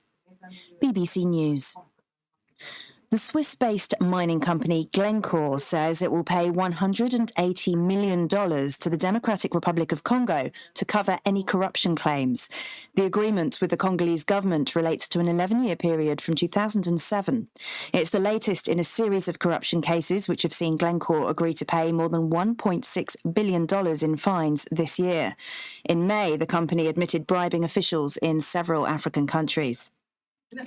The Executive Committee of South Africa's governing ANC party is meeting to discuss the future of President Cyril Ramaphosa after a parliamentary report accused him of misconduct and potentially violating the oath of office. He denies any wrongdoing. From Johannesburg, here's Nomsa Maseko. A panel report released last week concluded that Mr. Ramaphosa may have committed serious misconduct relating to the robbery of foreign currency that was stolen from his Palapala private game farm back in 2020. Mr. Ramaphosa's lawyers have said they will petition the Constitutional Court to challenge certain aspects of the report. Meanwhile, Parliament is expected to vote on whether the president should be subjected to an impeachment inquiry on Tuesday. Opposition parties have said Mr. Ramaphosa can no longer be trusted and have called for snap elections. Palestinian medical workers say a 22-year-old man has been shot dead by Israeli soldiers. It happened when clashes broke out during an arrest operation at a refugee camp near Bethlehem. The military said soldiers opened fire after crowds threw stones and firebombs at them. 14 people were arrested in overnight raids across the West Bank. A leading Kosovo politician has offered to pay any fine imposed on a footballer who mocked the Serbian team during a World Cup match. Granit Xhaka is the captain of Switzerland, though his family are ethnic Albanians from Kosovo, which broke away from Serbia in 1999. Xhaka made an obscene gesture at the Serbian. A difference you can hear, a difference you can feel. Best FM 100 on your dial. Keep listening. Praise the Lord, praise the Lord. God is good. This is already pastor and friend, Reverend Simon Peter Jones, inviting you, my friends, to listen every Tuesday evening on Best 100 FM at 7:30 p.m. for the program, The Voice of Hope, as we extend hope to the hopeless in this dying world. God is good. Be encouraged. Hope is in. It's the season of giving, and the SOS Children's Village is proudly celebrating 50 years in Jamaica. Yes, that's 50 strong years of relentless support to our nation's children. Do you have a heart to care for the less fortunate? Help us to continue to provide a safe home for the children. Donate to a worthy cause. Donate through our website at www.sos-jamaica.org or call us at 979-5850. That's 979-5850. One and drive. Bossy. How you do I take taxi start? Chano, I want to tell you, say, at 2 months now, my transmission mash up, and I check everybody and can't hear nothing positive. Yeah, hear me? Yeah, waste all that time I shop around and never call the experts. Winters Auto have them.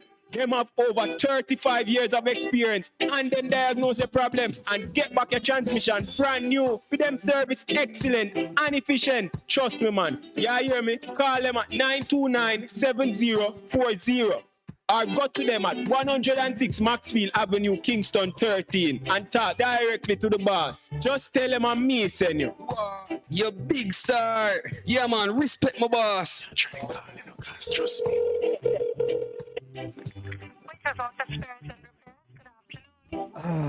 What a relief. Veteran Printers for all your printing needs. We specialize in calendars, flyers, brochures, and more.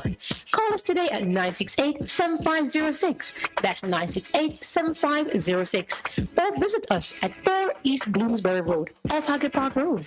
Veteran Printers, your best choice in printing. What should a taxi service do for you? On-time taxi service is more than just a ride to the other side of town. They offer clean and spacious vehicles, reliable service, and promise to always look out for their customers. They'll come when you call and take you where you want to go on time. You can call us at 926-3866. We are something special on the road. For a better choice in all your electrical supplies, A, authorized 3M dealer and better brand names. B, better service including free island-wide delivery. C, all major credit and debit cards accepted. It's ABC Electrical Sales, shop number 8, Hagley Park Plaza, Kingston 10. Open Monday to Friday, 8 a.m. to 5 p.m., Saturday, 8 a.m. to 4 p.m. We make your electrical jobs as easy as ABC. Call 754-382-528 or fax 754-3659. ABC Electrical Sales, for a better choice. Hey, what's up? It's your girl, Lily, the queen of the South, and I'm inviting you all to trailblaze with me on the best of the best radio station, the Best 100 FM, Mondays through Thursdays, 2 to 5 p.m. You can't afford to miss it on your airwaves. Yes, trailblaze with Lady Lee right here, Mondays to Thursdays, 2 to 5 p.m. on the best of the best, Best 100 FM. Best 100 FM is the authentic voice of Jamaica, promoting your prosperity with better vibes and better music. Let us promote your goods and services for you. Advertise with us. For more information, call our office at 876-276-8935. That's 276-8935. The Morning Connection is not your usual talk show. We aim to stimulate discussion and chart new paths to self-empowerment. So please join us, Minette and Percy, on The Morning Connection, Mondays to Thursdays, 6 a.m. to 10 a.m. on Best 100 FM. It's good. It's better, but nothing beats.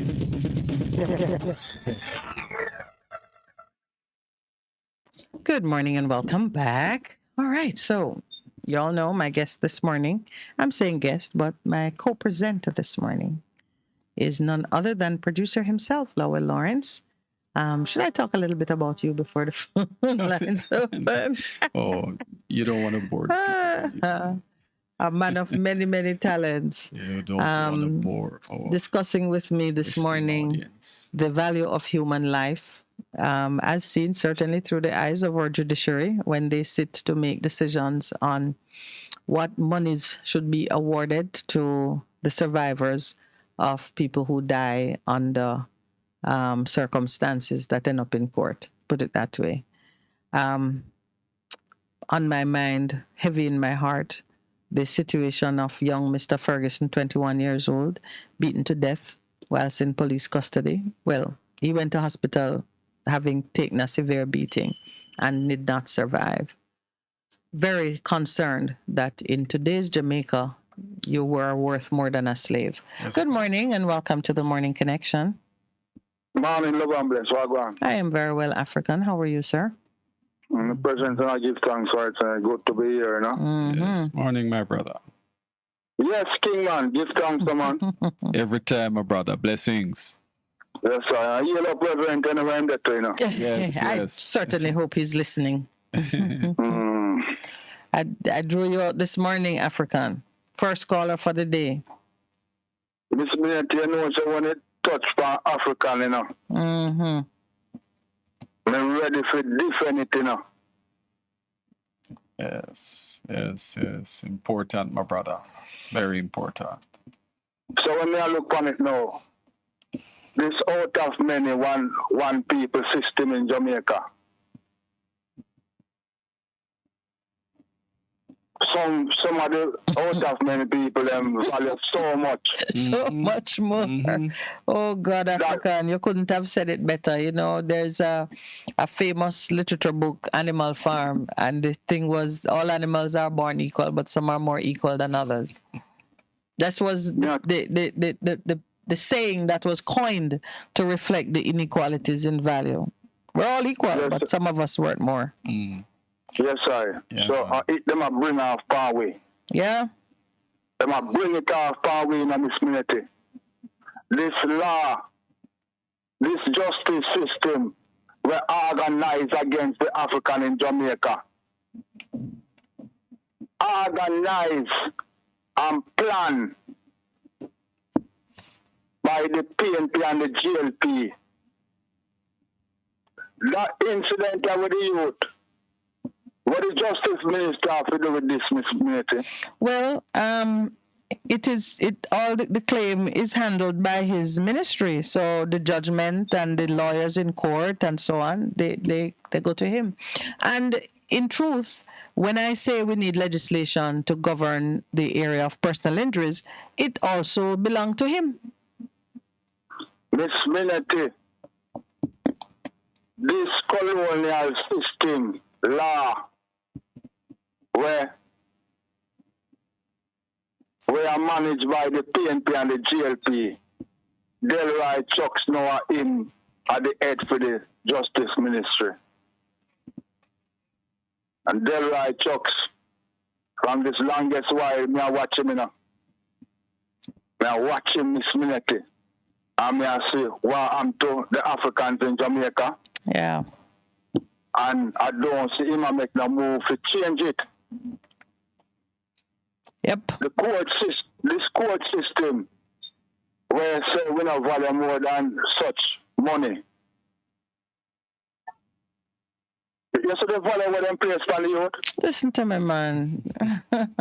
Jesus. Yeah. Lord. And this morning now, the whole of them sit down in their yard, in their house, on their table, All of them will do this, We are bringing off this power we, the Africans in Jamaica. Now them sit down on their table, eat breakfast this morning, and laugh and king them teeth, I don't think Miss Minety. Yes. You see my people in Jamaica now. Mm-hmm. We want some sledgehammer. Me I tell my people themselves to buy out the sledgehammer them. You see these buildings, these court buildings, and these ministries. Miss Minety? Yes, I'm listening to you carefully now because I told you last week that this false narrative that underpins the state of emergency begins with protecting institutions owned, operated by government or private sector that touch and concern certain essential businesses. The state of emergency presumes those things to be under threat. So I would say to you, any statement that any citizen make these days, if you're in any of the areas, you don't want to give the Prime Minister cause to start a new state of emergency by saying callers on the morning connection constitute a threat against the institutions of democracy and a threat to public safety because there was talk of sledgehammers against the buildings and so on. I'm remember Paul Bogle? Yes, I do. Well, I know of him. Yes, Miss Minety. When he go for the courthouse. Yes. And that is exactly why states of emergency were instituted, to address things like that. Assault against democracy and public safety and pretty much declaring war on your nation. But how we do it now, and I'm not cutting your train of thought, I'm directing it. How we do it now must accord with the standards that we want to see continue after we are gone. We're not going to tear down our buildings and mash up our country unless, of course, we're planning to build better buildings and we're not going to burn out anything. Ah, right. You see some of these buildings. Yes. GG, we are signing these things. Like in the know the law. What kind of democracy we have in Jamaica? Well, you make an interesting point about the Governor General, because I saw even Mr. Robinson was writing about it and saying how on social media he tried to make the point that it is the Governor General who proclaims these states of emergency, and we need to focus on making the changes at that level. And that another citizen tackled him on social media and said, no, it's not the Governor General, it's the Prime Minister. The Governor General only announce it. But you are correct in what you're saying. We could never have a state of emergency if the Governor General refused to make a proclamation. Because... go ahead. Yes, Miss Minety. Them don't have to follow the law, do you? Well... The government don't have to follow the law. Well, they are supposed to, and I think you're exposing the fact that is not one law for all. Them don't have to follow the law, Miss Minety. Only we supposed to follow the law, not the government and GG. You know, African, I'm going to say to you, my brother, that we need to do what is in our power to do. If we're not happy with those who were placed to serve us, then we need to exercise our constitutional right to put others in there and encourage our brothers and sisters to take part in the process. Because the problem we have is that too many of us remain silent, whilst a few is out there trying to make things right. Yeah? And when election time come up, so them get $21 million from when? From when the government give them $21 million, Andrew Wallace? I good look at time now and give them it, you know. I can start staying at the constituency, you know. Well. Not even 1 cent, you know. Yes. And the youth over 2.5 million in film life value. 2.4. And the politician. Huh? No, I hear you. 2.4. Yes. And the politician then can get 21 million to shove it in their pocket. Eh? All of the pay with them I get already. My brethren, me say my people them. I tell my people them, you know, on the ready for defend themselves, you know. Because the government them buy them gun, them buy them tanker, them get more and more police, them build more and more jail. As I said, my brother, listen, we don't even need to go there, so we vote them in, we vote them out. That's how the What in them all put we, you know? And then in them all put the people them, you know. I'm saying don't play into their hands. Don't play into their hands. Yeah, we have to just make sure that we do what is right, and it's not right. What is right in the sight of man. You know, we need to understand that, my brother. So we have to defend ourselves, King. Yeah, when the time comes to defend yourself, so be it. But the time I know, you know. Let us know. The time I know, we must remove GG out of King's House. That's the first thing. Remove circle around King's House with the demonstration, sit around it. And make GG lift up with the helicopter and go and where am I going to brethren? And the PNP and the GLP, them not for that going to God knows. We must circle around God knows too. And make them keep well. I don't mean no good. All right, my brother, you know. So it's good we hear your views. Let us hear what the other person has to say. It's good to be here. Yeah. All right, my brother. Thank you. Take care. Good morning and welcome to the Morning Connection. Good morning, my good ladies and men. Good morning, sir. You must remember that the law is not a shackle. Yes. Yes. It just go for who don't have any money and who cannot help themselves. So, understand? Yeah, man. So while it's not a shackle, meaning it should never prevent us from doing right by each other, still you are now emphasizing that getting the best out of it requires money and access. Exactly. So, you know, you look over, I call it poor taxpayer who are not up there, upstairs. They have to maybe put you into blue boot and make you go up 11 step all the while. That's how all of you laugh, you know. For real. Well, you know, that's why, but that's why I say that to make a change in some of these things, we have to put the right law in place so that whatever shackles are, the invisible shackles that arise when you just let things follow the normal course, we can put a key to release them. Well, all right. Number one, no. Who's going to lead the party?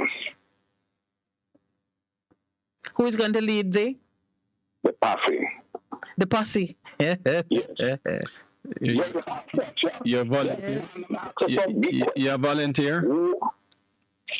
It's because you call it the posse. Yeah. Because you call it the posse. Well, I would not lead a posse. I certainly would lead the process of change where my abilities can guide it. For example, I am leading a discussion right now on this platform about the value of human life as we see it and as we have ascribed it, and we see it playing out. Because I want first for persons to think, if you're going to join in a cause for change, you must understand it, you must be informed on the fundamentals of it, and then you should think your way to, where you want to be. I can be a part of that process. Now, you said, Posse, they are different. They want to identify Yeah. the leader. Yes. Who was the first in charge, and who's second, and who's third in charge. Yeah. Of these masses of people who want to change. Yeah, but some of it though going. And them have a prayer. Yeah, some of them though. Some of what is happening has to happen organically. So it have to come out of what people are doing and saying, and have a certain degree of spontaneity. You see that last point you make, that them are go pre you. The first thing is, any place that look like it is it's fermenting disagreement or discord becomes a point of harassment and pressure. I'm not afraid of that, but people know that is so. I come under my fair share of it, yet I speak. Because I need to wake up the many others who will just one day catch the revelation that they need to move. You see, like African who just spoke, African is ready to move, But it's not a one-man event. But I see there was certain situation and time, and everybody said, yeah, man, we are going to deal with it, man. I mean, no. Everybody was across the road. Waiting to see who first. You mean me? I never got there for the day I born. And there's the policeman come out there. Good morning, ladies and gentlemen. And he salute. I said, this is an illegal gathering. This is no, I'll be arrested. And he salute and he twist and he go back and he turn. They say, me not go cross the road. I said, me not go to jail for nobody. That's something. Yes. So if you notice your demonstration, you find out that is mostly ladies and the whole man does not show up. You might protest. Aye. But because they will find out who is the ringleader of this protest and the reason why they are doing it. Yeah. You understand me? That's true. So this is what we have to look at in this country. That's true. We can speak all we want to speak on the radio, but on the road, if we go on the road, that is a different thing. Yes. The government is going to pray and say, this lady here is giving problem. Yeah, well, listen, man. And this is the third. But you understand that this lady here has been giving problems. So. Yeah, no, man, you are right, man. If you go on, come out the train, man. All right, so you won't stand across. You won't stand across the road and look and see what's going on. But no, sir. Everybody just push me across the road. I said, George, go across the road, sir. Go across the road. But you're. But there are people that in Jamaica here.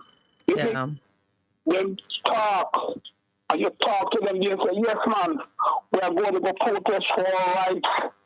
And when you come to show, they don't when you show. go down and say, there's a handful of you. Yeah. Nobody else that you're, everybody about to drink and laugh and watch up on TV. Well, it is of course scriptural too, that is the tiny armies that make the huge impact. Never discount the army of one. So somebody really have to kind of bravely step forward.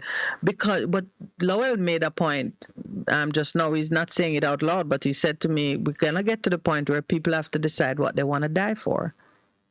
Exactly. You're going to get to the point now where you said, no, sir. You mean a spiritual death or normal? No, normal.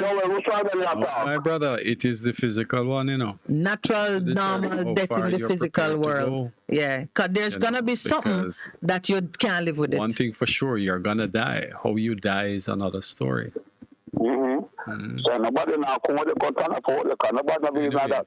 If you want to sit back and watch TV and sit now, watch World Cup and sit now, I'm wait for the World Cup done. Let us know. I'm not jail for nobody and I process. I take your point, George. We're not doing anything until World Cup done. So we won't disturb. No, I'm not for sure your people. There are things going on. Only thing me people say is that we now vote.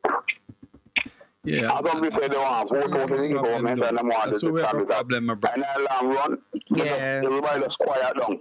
Because the same people who say them not vote, they are the same ones who are not going to go out there in a judge. You have to understand that.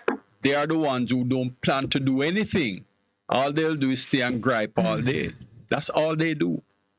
I'm telling you. Because if you have that as a way to make a change and you refuse to do it, then you're going to do things that might even require you being exposed to whatever, whether it's jail or whatever the case may be. My brother, we need to wake up here.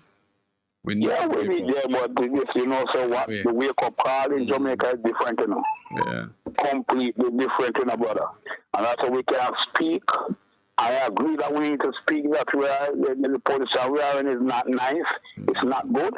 And again, we need to change these policies. And we need to, this is a social media.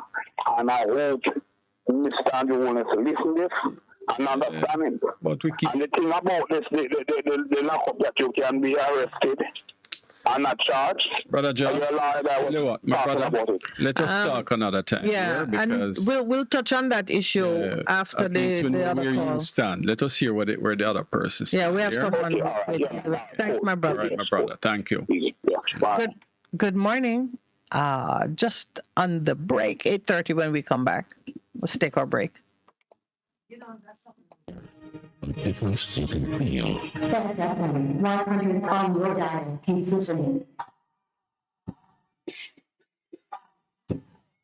Praise the Lord, praise the Lord. God is good. This is already Pastor and friend, Reverend Simon Peter Jones, inviting you, my friends, to listen every Tuesday evening on Best 100 FM at 7:30 p.m. for the program, The Voice of Hope, as we extend hope to the hopeless in this dying world.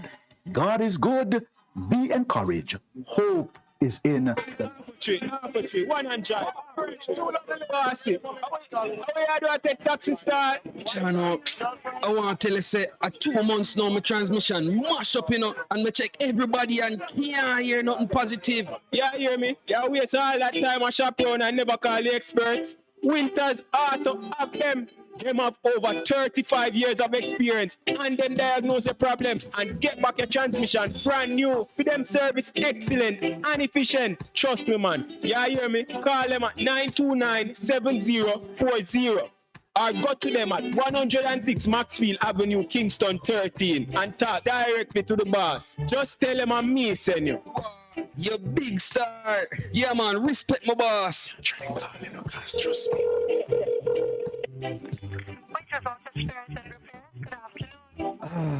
What a relief. Seniors, the Ministry of Labor and Social Security is advising that the November 2022 payment under the Social Pension Program is now available for collection. Check your text messages to confirm your payment arrangements. For further information, call 876-922-8007. The Social Pension Program, caring for our elderly. A message from the Ministry of Labor and Social Security, providing opportunity, stability, and social protection. It's the season of giving, and the SOS Children's Village is proudly celebrating 50 years in Jamaica. Yes, that's 50 strong years of relentless support to our nation's children. Do you have a heart to care for the less fortunate? Help us to continue to provide a safe home for the children. Donate to a worthy cause. Donate through our website at www.sos-jamaica.org or call us at 979-5850. That's 979-5850. Or a better choice in all your electrical supplies. A, authorized 3M dealer and better brand names. B, better service including free island-wide delivery. C, all major credit and debit cards accepted. It's ABC Electrical Sales. Shop number 8, Hagley Park Plaza, Kingston 10. Open Monday to Friday, 8 a.m. to 5 p.m. Saturday, 8 a.m. to 4 p.m. We make your electrical jobs as easy as ABC. Call 754-382-528 or fax 754 43659. ABC Electrical Sales for a better choice. Half a tree, 100. Bossy. How you do I take taxi start? Chano, I want to tell you, say, 2 months now, my transmission mash up, and me check everybody and can't hear nothing positive. Yeah, hear me? Yeah, waste all that time I shop around and never call the experts. Winters Auto have them. Them have over 35 years of experience and them diagnose your problem and get back your transmission brand new. For them service excellent and efficient. Trust me, man. Yeah, hear me? Call them at 929-7040 or go to them at 106 Maxfield Avenue, Kingston 13 and talk directly to the boss. Just tell them I'm me send you. You big star. Yeah, man, respect my boss. Try calling her, cause trust me.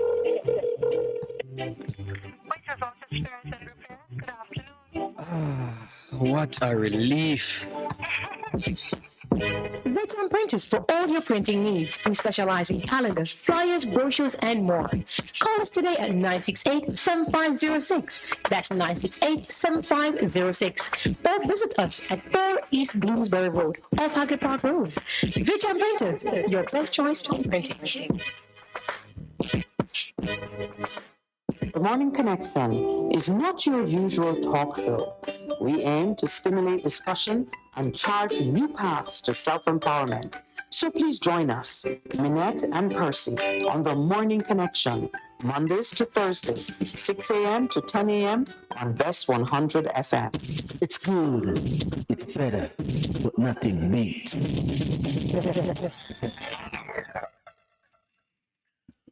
Good morning. Welcome back. And to the caller online, thank you so much for holding.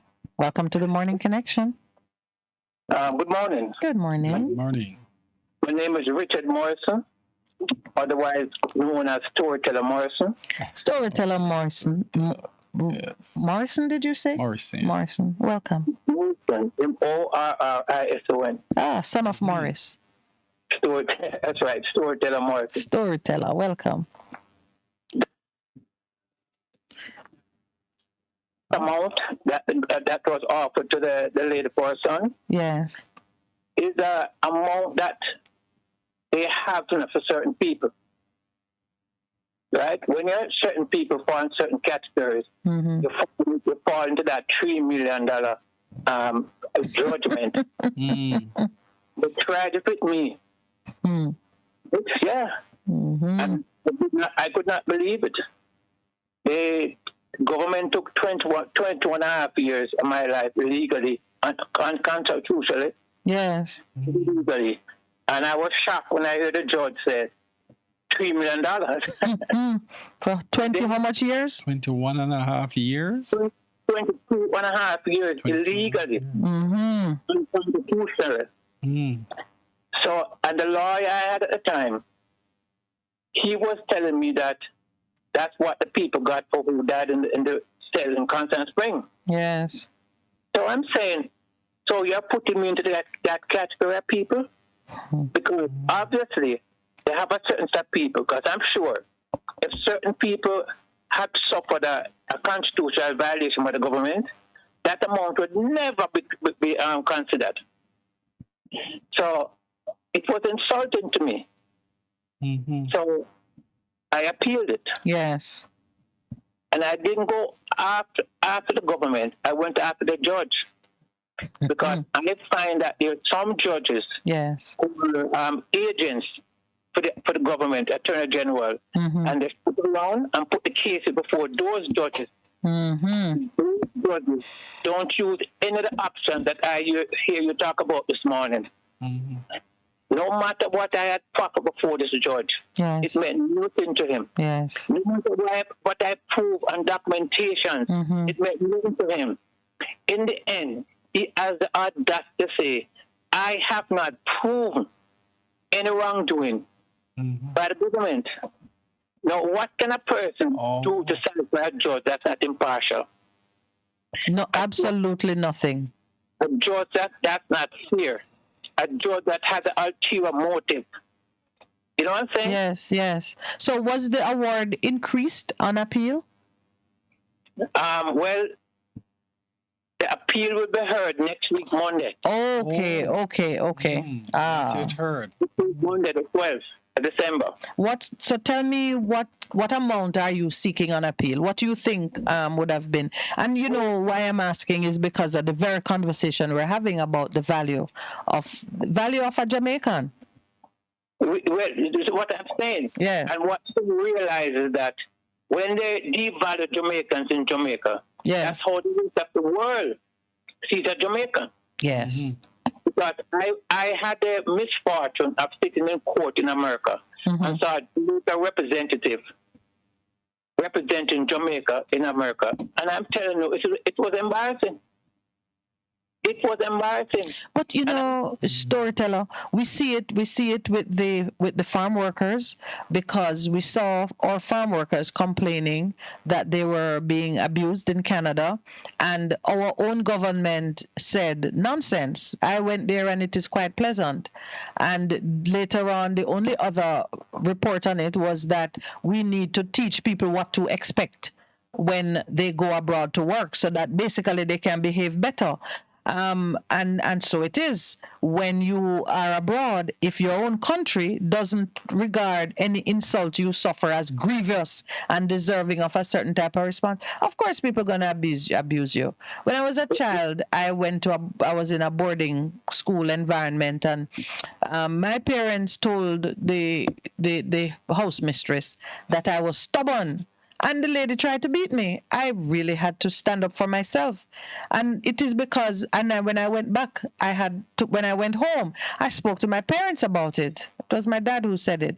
I said, you can't open a door for somebody to treat me, to abuse me, really. I didn't see that lady try to beat anybody else in the boarding house. Well, yeah, because what the parents told her. Because she, absolutely. So it goes to the point you're making. Well, I wish you well on your appeal, because there are other countries which have a whole different way of valuing the time and the life of their citizens. Jamaica has to do much better. I was about to say that. I spent 17 years in a law library. Yes. In this space. Yes. And I can tell you for a fact, Jamaica is the worst country in the world. Oh, Lord. When it comes to representing their citizens overseas. Mm-hmm. I do not find, even Haiti, when it's so Haiti stand for the people overseas, there's no case I can cite that Jamaica have stood up for the people overseas. It's like the salt water, diluted rice. Once you cross salt water. Once you cross salt water from Jamaica to a foreign country, yes, Jamaica forget about you. The only time they remember you is when they want money for something or the other to come there. Yes. But you see, even the embassies over there, don't even call them enough. Well, I know what you mean, because I had someone contacted me once from jail in Panama, because they had been taken off our cruise to get our foreign affairs to even intervene in the matter to see. I think eventually they were released and the young man came home. But I was just struck by how defenseless our citizens were in a situation of such vulnerability. So I've had firsthand experience of it, and these are the areas in which we need to do better. I see Miss Kamina Johnson tried to be head of Commonwealth, when I believe with her legal training and so on, she could accomplish a lot more in that Foreign Affairs Ministry when it comes to the rights of citizens who are outside of Jamaica. Let me tell you something. The track record that Jamaica has, and America, let me tell you how the U.S. work. U.S. work by president, right? If you violate one Jamaican right in the morning, they expect you to do it in the evening. They don't expect no change. Yes. Like I said earlier, if the president was set wrong, that's what they're going by. The premise remains, the false premise remains, and that's why I think we need to tackle it from that. So I end up with all kinds of crusading causes, but I'm going to speak on this and hope that we will have an impact, because we've got to change it. So I don't think that Jamaican should be the person who represents the Caribbean. Because you know what happened? in America, yes, the justice system look at the Caribbean as a banana republic.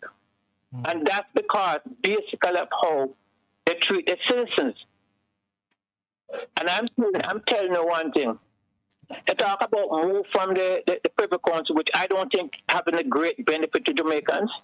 But what will worse for Jamaicans is if they move to the Caribbean Court of Justice.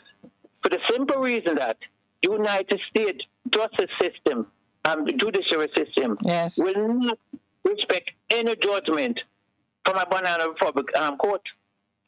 And that's how the Caribbean islands are seen in, apart from Bahamas, Haiti. I have never come across a case where it's a Caribbean country vigorously defend their citizens, advocating for their citizen. Well, we can do much better. Storyteller, thank you so much for spending some time with us this morning. I like the name Storyteller. You're gonna have to explain it to me one day. Yes, but thank you so much. I appreciate your comments and best of wishes. When you do get your appeal heard, give us a call and let us know, you know, how it went. I will. All right, thank you. Have a great day. Bye-bye. Good morning and welcome to the Morning Connection. Yes. Good morning, Miss Minute and Mr. Lawrence. Good morning. Good morning. And, you know, I think that once there was a time in Jamaica when the people thought in the 70s and thereabout, when there was a spirit coming out of Jamaica through the Rastafarians, really, they were the main ones, that caused the world to love, adore, respect the Jamaican vibration. Yes. And because there was a message that said, we don't like apartheid, it is wrong. And we believe black people should be united. We believe Africa should be free and united, and all those positive things were being said. And it was the Rastafarians who were pushing that vibration. That is true. Right. Now, we don't have any vibration coming from Jamaica. The churches, as before, they were silent back in the 70s also. They're silent now. We don't have a Christian voice that says what is the right prescription to anything. Yes. So now, we are in a position where the government of Jamaica refuses, the rulers of Jamaica refuse to apply the proper prescription to the crime problem. As Christians, we think that murderers should be destroyed, but that is wrong to think that now. Yeah. And so what has happened is the rulers, the government, is saying we're not going to attack the criminals and the murderers with any severe real force. Real force. So what we're going to do now is attack the young men of Jamaica, who are basically worthless in our eyes because them can't read and them have nothing, and so they are potential criminals and murderers, and so we're going to attack them and put them in prison and then investigate them. Yes, and that's why now you have even the opposition talking about pre-charge detention, because now you're even going before the crime is committed to lock down the ones who you think are going to do it. I appreciate the thought process. You go, Lowell. You're so right about the things you have said. As a matter of fact, you spoke about the church as well. And I remember just a couple of days ago, just looking at the television, And seeing a minister of religion up there talking about the SOE and pleading for people to allow the SOE and so on, not talking about truth and justice and people's rights, He's pleading for the SOE. No, you are so right. I mean, back in the day, yes, we had identity. And yes, it came through the Rastafarian and so on. And then you have the advent of late 70s coming into 1980 when the violence took over and people become afraid and we retreated and the politicians took over. And it has never changed since. Never changed since. And you see, we need to understand, we have this culture of placing blame, not taking responsibility for the things that are happening in the country. Instead, we see it coming from other places, other people. We don't talk about the role that we have to play. And we need to understand that the government represents the people. The people are the ones who put them there. And so we must realize that if it's going to change, we, the people, must be the ones to make the change. Make that change. You have said so many thought-provoking things, all of which I think have sound merit. The way you have summarized where we are.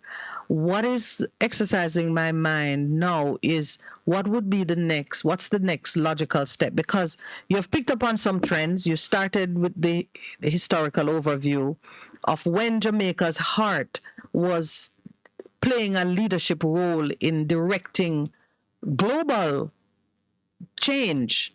I mean, our position on Cuba, apartheid, struggle everywhere, identity between the music, the other forms of cultural expressions, and the militancy. We stood for something. And yes, the Rastafarian played a great role in it, but there were other thinkers who were doing the same. I mean, Michael Manley spoke at the United Nations, and even it is still talked about. P.J. Patterson himself, I mean, a lot of them came out of the PNP, but even Trevor Monroe and the militancy, you had at all levels of the field, we were coming into the knowledge of something, and it had value and worth to us. Now, what I saw as you were speaking is that natural tendency we have when we sense that something is important. We label it as dangerous and we begin to stamp it out. So we saw the Rastas come under pressure. We saw the double PJ disappear from the landscape. We saw a shift. We saw, of course, our neighbor to the north began to pay us a lot more attention. We saw a shift take place that stamped it into, I mean, fear and intimidation, and as Lowell said, the political violence was introduced at such a severe level that it just corrupted the whole flow. We were not planting the seeds for a rebirth. But somehow, even speaking for myself, walking through the remains of, because I went to university in the aftermath of that, walking through the remains of what used to be double PJ, what used to be, still I saw and formed in my own consciousness a position that allows me to speak the way I do now. There are still some of us who are coming from that hybrid place of righteousness. The way you spoke, you saw, and I've heard you consistently say, repentance, getting back into a righteous form of living is a necessary part of recapturing the country. There's still a small band of us, and I think we need to multiply our activity exponentially. We have to increase what we're doing. And even me, speaking as I am now, when sometimes people try to draw me out and I'm reticent, I think I need to be bolder and to lose that reserve, because if we don't do it, where is the hope? Where is the hope? I mean, when I saw that report in the paper about this young man, 21 years old, and him no even worth $3 million. And a judge born out of Jamaica could say to the mother, I don't see where he was earning anything. Is there a single person alive who you could say that that man have no potential? No potential to earn anything? That you could say he has been taken out prematurely. The people responsible for it should pay even $1. Yes. So what could motivate her to think that way? What could motivate her to think that way? That it didn't even shock her to say, well, in this situation, although there's no evidence before me, I am going to take submissions from the lawyers and say, give me something because I don't accept that a 21-year-old man has no earning potential. No, she had no heart for the mother or the dead boy. Precisely. Yeah. How did we get there? From where you're saying we in the 60s are looking at people in Africa and saying Africa for Africans, and we're saying done with the separation and the isolation. How could the same soil that produced all of that bring us to the point today where you could say that a 21-year-old boy in his prime, man in his prime, is worth nothing? So we lack a narrative. We need Christian thinkers to agree to come to start saying the right thing, because again, the rulers refuse to take a punitive move against the criminals because there's nothing coming out of the churches on Sunday morning. Yeah, well, you heard, you heard what Lowell was saying. Again, yes, you are right. You are spot on. And I'm saying, let us start with ourselves. Let us start with ourselves and do what we can. Right, yeah, and I think if each of us take that approach, then I do believe that we will see the change. Yes. Thank you so much, my brother. So please, in your daily walk, just mention this to somebody else and invite a discussion on it and see if we can catch a fire. Yes. All right, sir. Thank you. We do. Thank you so much. Thank you. We have another caller. Good morning and welcome to the Morning Connection. Good morning. Good. Minute and Mr. Minute. Morning. I don't know if I'm going to forgive you for giving him Mr. Minute. My brother, that's a problem. I'm good. Lord. But it's also me still of some you know. I'm somebody who like to make people laugh, you know. Yeah, man, that's good. That's good. Funny stuff of me still. Yeah, and we do need a little lightening of the ear. Definitely. Well, to God be the glory. This is the day that the Lord God has made. We are to rejoice, not to be mourning or be crying or to be weeping, but to rejoice and be glad in it. Mm-hmm. We have to remember that life and death is in the power of our tongue. Yes. We cannot be expecting to be speaking damnation and expecting things to and reap prosperity. Because when we're speaking, whatever we're speaking, whether in negative or positive, we are sowing seeds. Mm-hmm. Words are seeds. The Almighty God spoke everything into being. Words are powerful. So when you have people that are putting down the very country that they are living in, that is not good at all. Speak life, no man. Yes. Speak life. That is how the situation is going to change. And some of the times we are the problem. We are the ones that are at fault because if we choose to bypass the helper, the healer, the deliverer, then we are going to face the challenges, you know. Yes. When time we fail to acknowledge the Creator, the Most High God, that the word of God declares that He is our helper in the time of trouble. We can't go back on it already, you know. So when time we fail, when time we, choose to go on in, but I expect life is going to be fine and dandy with us. The last caller was saying that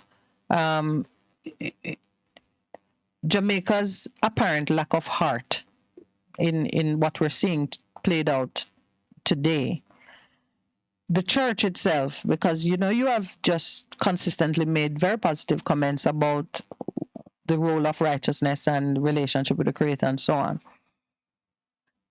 Are you satisfied, or is there more that we should be doing, people of faith should be doing, to advance change in some of these issues, because take even the value of human life, which is not just that a person lives, but that he lives well. When we are looking at state of emergency and the suspension of people's rights and the potential for abuse and the conditions under which people stay in prisons if they are locked up and so on, is there a greater role for the church in speaking life and change into some of these areas? Well, there you go. That is a good question, and that is where the focus should be, because if you look back in Genesis, from the beginning, in the beginning, God created the spirit world and the natural world. But the other verse declares that, but the earth was without form and void, and darkness was upon the face of the deep. It is still happening today, That's how it is in the beginning, so shall it be in the end. Yes. So what is causing the darkness to be upon the land? Darkness speaks to disobedience, disorder, lawlessness, you name it, wrongdoing, iniquity. That is darkness, Yes, so then the people of light who can bring order and flavor. All right. Well, there you go. Yeah. So the problem was identified. Then the other verse now begins to say, and God said, let there be light, because what is causing the darkness? The light is absent. People of faith is absent. Understand me? And then now go over to Matthew 5, verse 16, there about it declares that He are the light of the world. Yes, sorry, we fly past the break by a minute. I'm so sorry to cut you, but just give us a minute there. Let us take a break. Yes, thank you. Thank you. Is there a difference you can hear, a difference you can feel? 100 on your dial. Keep listening. Seniors, the Ministry of Labor and Social Security is advising that the November 2022 payment under the Social Pension Program is now available for collection. Check your text messages to confirm your payment arrangements. For further information, call 876-922-8007. The Social Pension Program, caring for our elderly. A message from the Ministry of Labor and Social Security, providing opportunity, stability, and social protection. For a better choice in all your electrical supplies, A, authorized 3M dealer and better brand names. B, better service including free island-wide delivery. C, all major credit and debit cards accepted. It's ABC Electrical Sales. Shop number 8, Hagley Park Plaza, Kingston 10. Open Monday to Friday, 8 a.m. to 5 p.m. Saturday, 8 a.m. to 4 p.m. We make your electrical jobs as easy as ABC. Call 754-382-528 or fax 754-3659. ABC Electrical Sales, for a better choice. What should a taxi service do for you? On-Time Taxi Service is more than just a ride to the other side of town. They offer clean and spacious vehicles, reliable service, and promise to always look out for their customers. They'll come when you call and take you where you want to go on time. From anywhere you can call us at 926-3866. We are something special on the road. Printers for all your printing needs. We specialize in calendars, flyers, brochures, and more. Call us today at 968-7506. That's 968-7506. Or visit us at 4 East Bloomsbury Road, off Hagley Park Road. VTM Printers, your best choice for printing. The Morning Connection is not your usual talk show. We aim to stimulate discussion and chart new paths to self-empowerment. So please join us, Minette and Percy, on the Morning Connection, Mondays to Thursdays, 6 a.m. to 10 a.m. on Best 100 FM. Best 100 FM is the authentic voice of Jamaica, promoting your prosperity with better vibes and better music. Let us promote your goods and services for you. Advertise with us.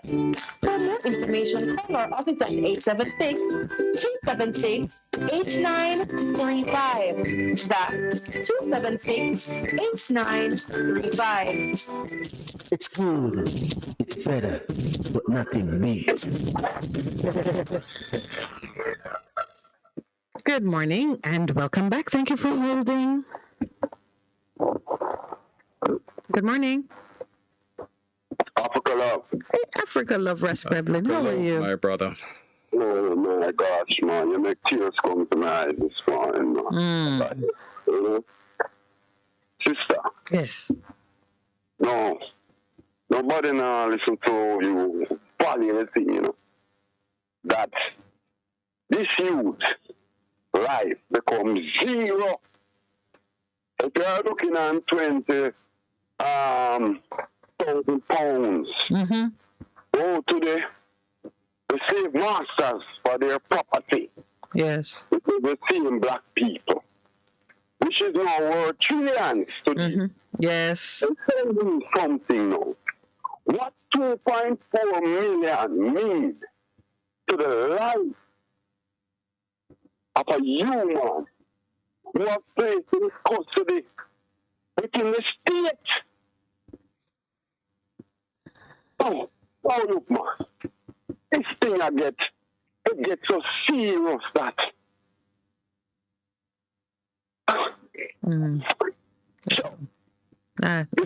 That's how I felt yesterday when I was reading it. I read it and my heart broke. And I just imagine the mother who carried that child in her belly for 9 months and would have had hopes and dreams for him, and to stand in a court and hear that, yes, we admit that he died and it is our fault. You birth a child, mommy. This is what is worth. You birth a child. Yeah. And you have that child, a 21-year-old. How much money it costs you to send this child to school, clothe him, feed him?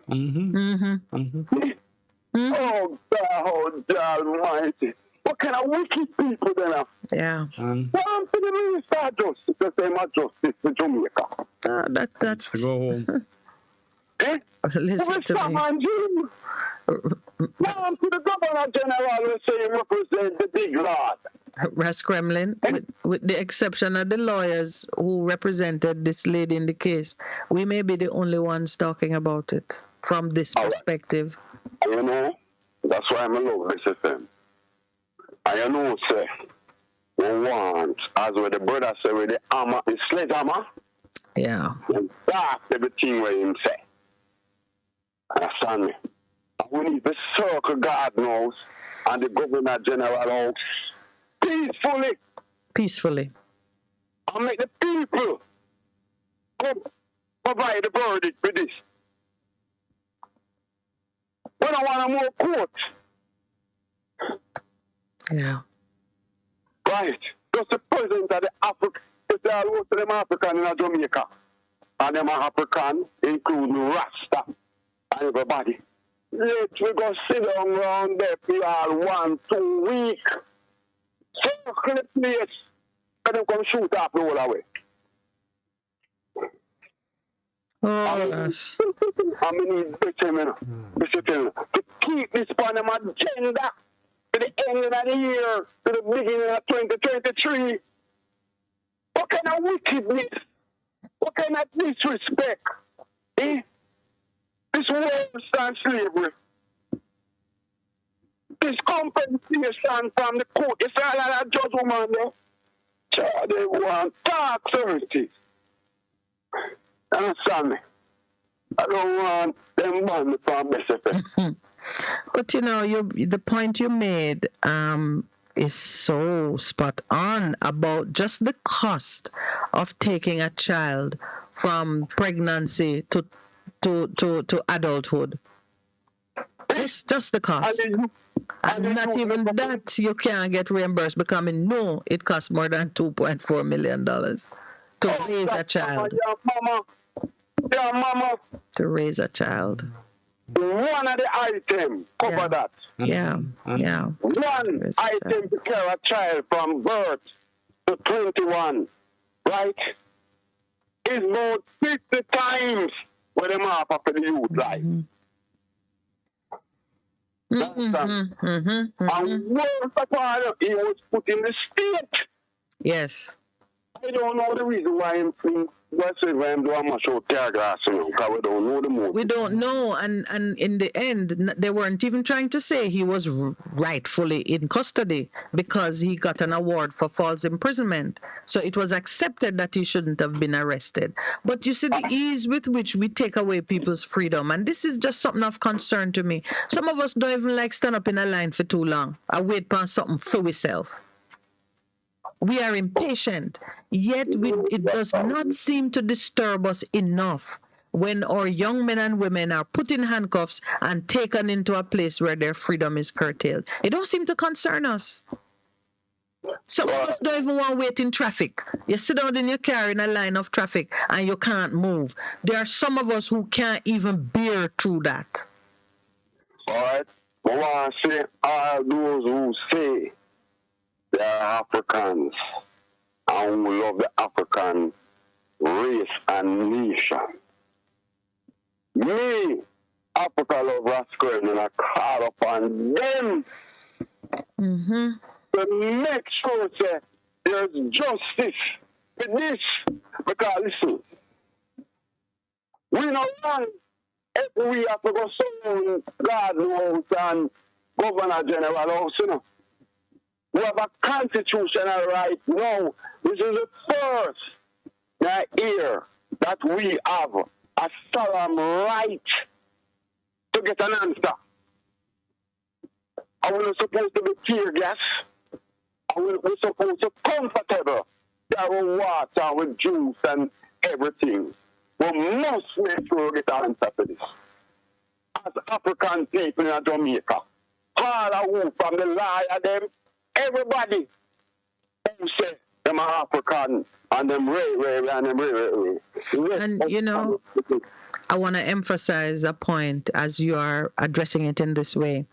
When persons, like let's say a businessman or a lawyer or a doctor dies through some way that results in somebody having to pay up, the value in the money that they get as an award doesn't come from the intrinsic value of the human life, meaning your shortened life.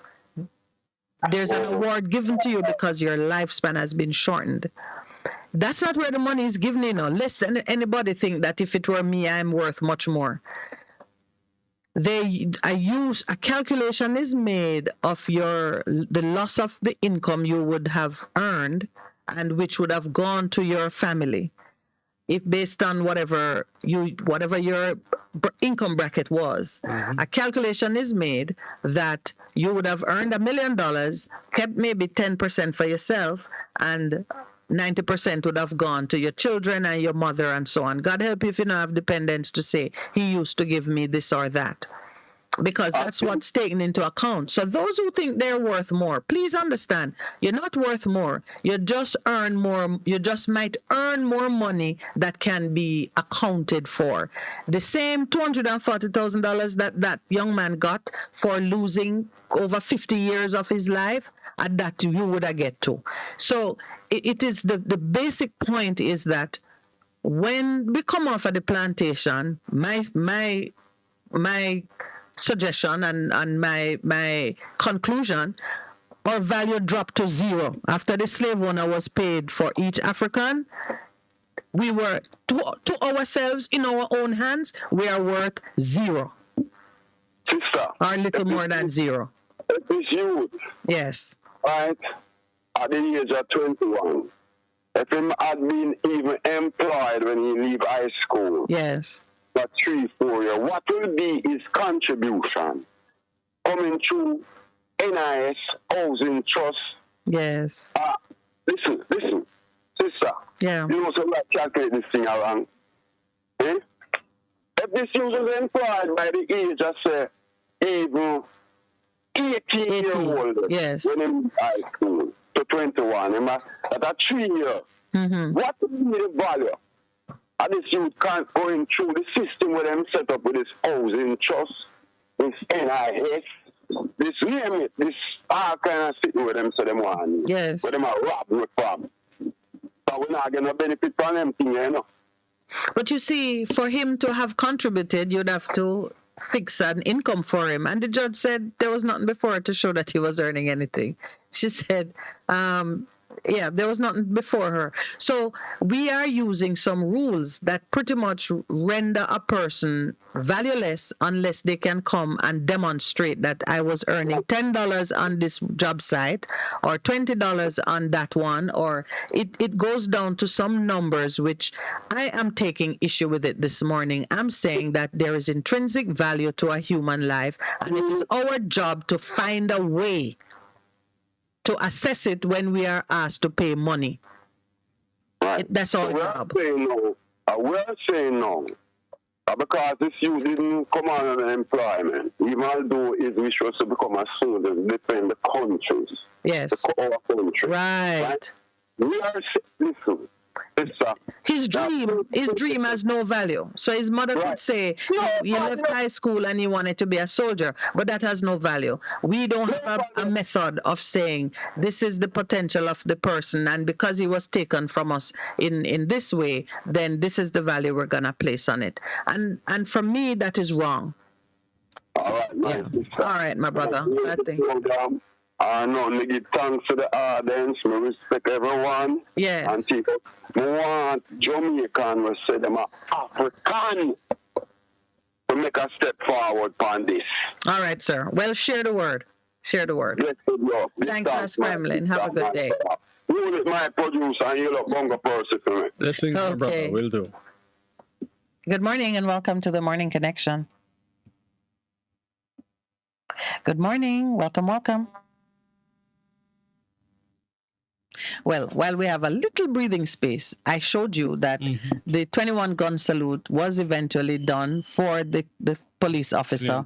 And yes, and beautifully pictured right here. Yes. So we thank the Gleaner for carrying it, and of course for the police high command for getting it done. Good morning and welcome. Good morning. Welcome to the Morning Connection. Good morning. Good morning, Way. Yeah. You see, when people don't know where I come from, you don't know where I go. And to me, when I tell them I sing about that statement, that speech, it makes sense. But if me did there yesterday, yes. I mean, I know when me did do yesterday, how me I gonna know when me I gonna do tomorrow.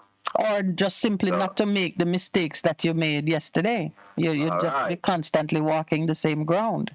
So if you look on these people, I hear them do what them do, you know. Yep. Hear them do what them do. Oh yes. Can't even blame this one lady, except that she didn't look at it and felt appalled and decide that she's gonna do something different. When you look on the school system are not educating our people for us to can make a sensible stand against injustice against us. We can make a sensible stand where we can govern our own life. Right? The system is set for that. Yeah. So you say, as I say, a few can lead the matter, and I think the matter wait on a few to lead them too. Yes. Right? So, all right. Me hear Mr. Your husband say about vote and march. Right? Oh, now go vote, and probably none of them say man now go march or something like that. But the point is, yes. If you never vote, never ask yourself, what I'm voting for?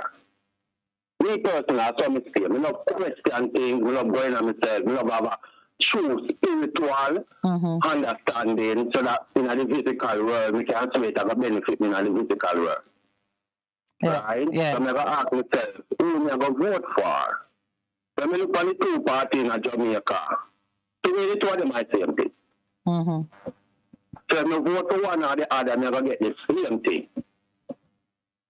So automatically me have to start think about be creating a next party. Yes.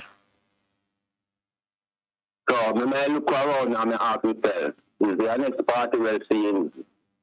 Reliable? That's the right word for you. Me not be like that. Credible. Yeah, credible.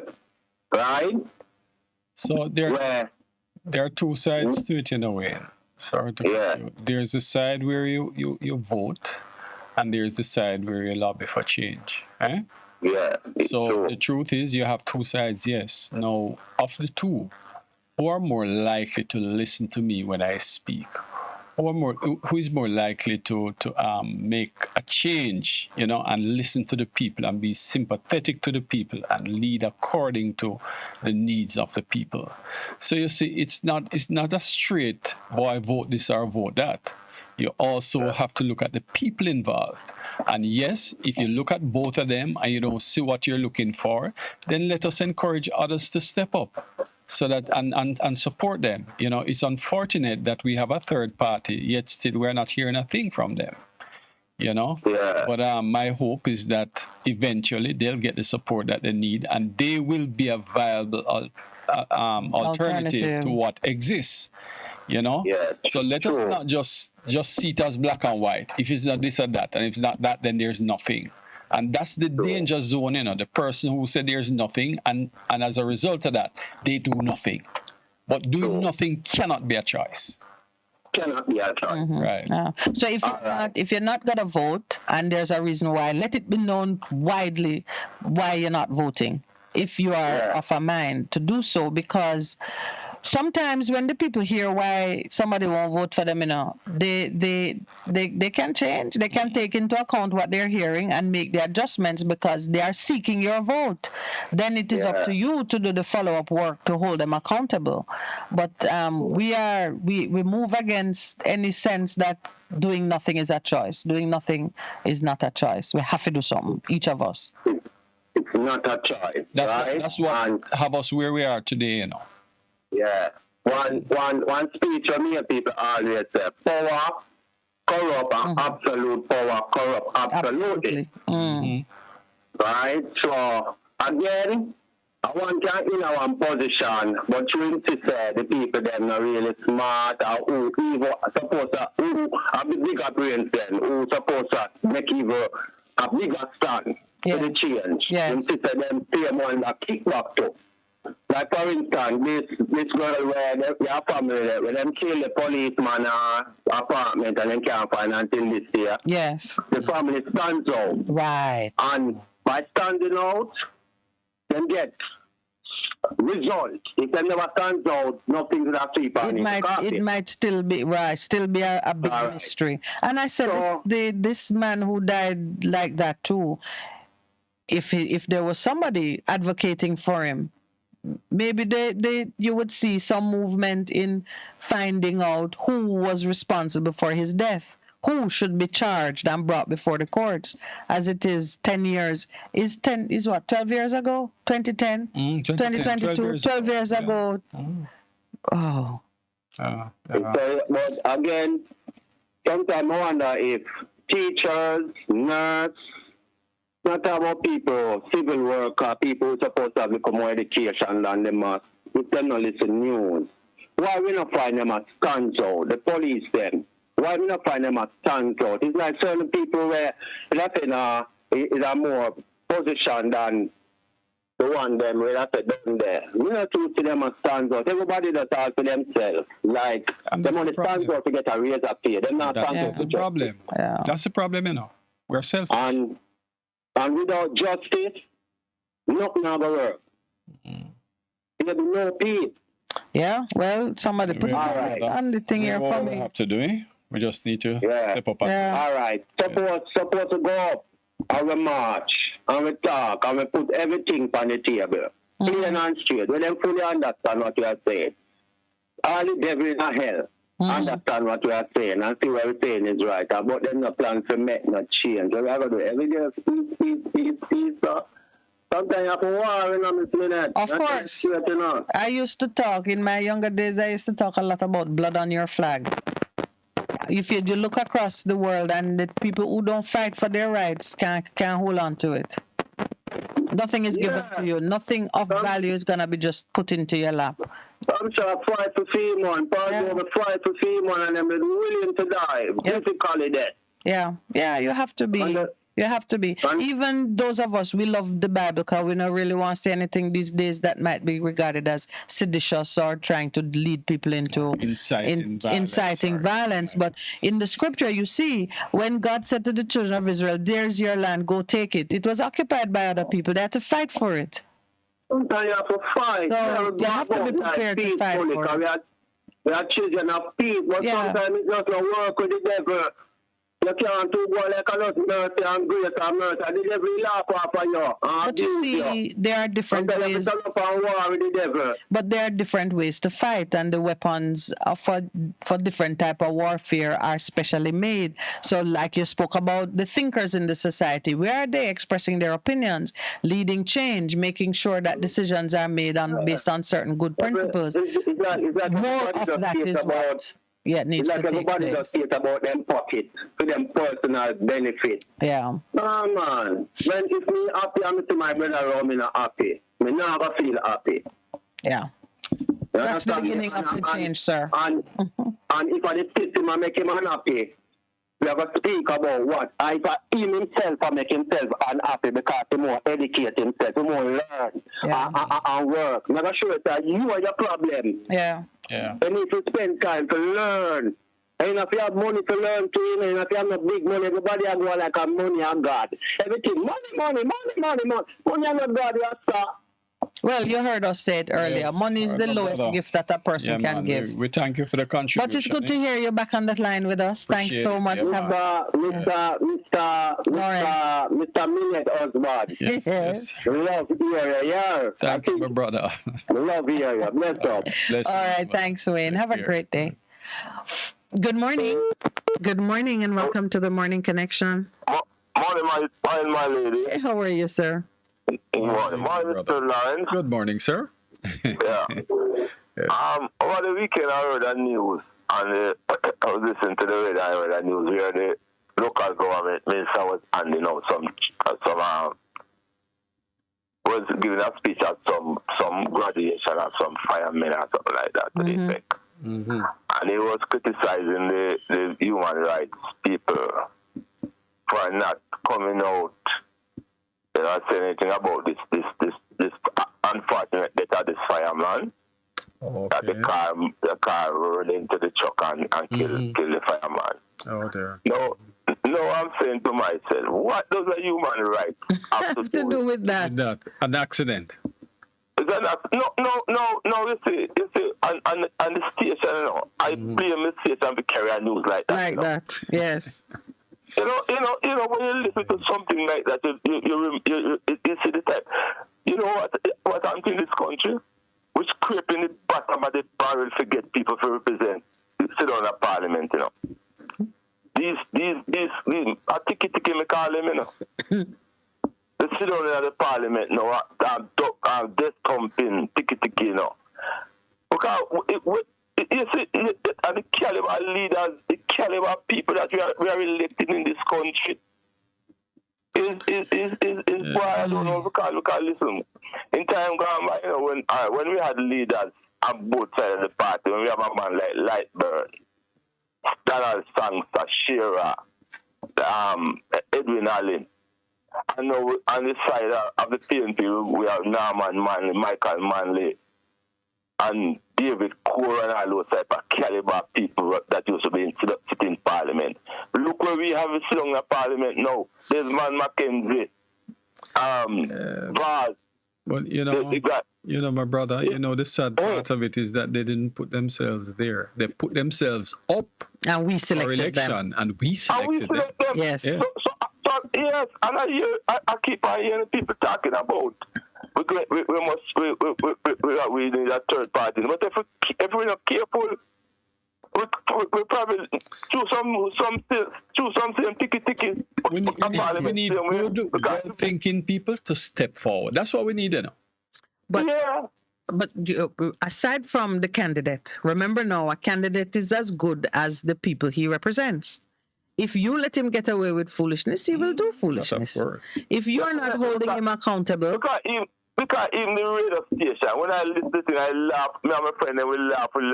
You mean a news like that? Radio station carry a news like that? That was news. If I was in the newsroom, there's no way I could have given a soundbite or something like that.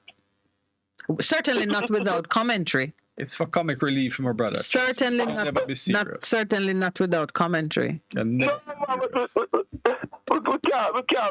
can't be operating like that in a 2022, man. Yeah. The country is going backward, you know. All right. We're going backward, we're not going forward at all. And if we're not careful, anarchy is setting in right now in this country. All right. We won't sit back and allow that to happen. Because let us just make that vow that we will not sit back. Yes, but if more people are sitting back and saying that why it take one man now. One man make a difference, my brother. Yes, I mentioned a thing which I totally agree with you, you know. That if you have the two sides right now. Yes. I listen to both sides, and if you find one of them is willing to listen to your voice and listen to it. That's the side we're supposed to support, you know. Yes. And fool yourself and say, boy, you get something with us, so you're going to stay away. Right, because, yes, well said. We're going to take our time to build something new. You know, Precisely. We have something new where we can look at and say, all right, in order to move the thing forward, we listen to what the man has said.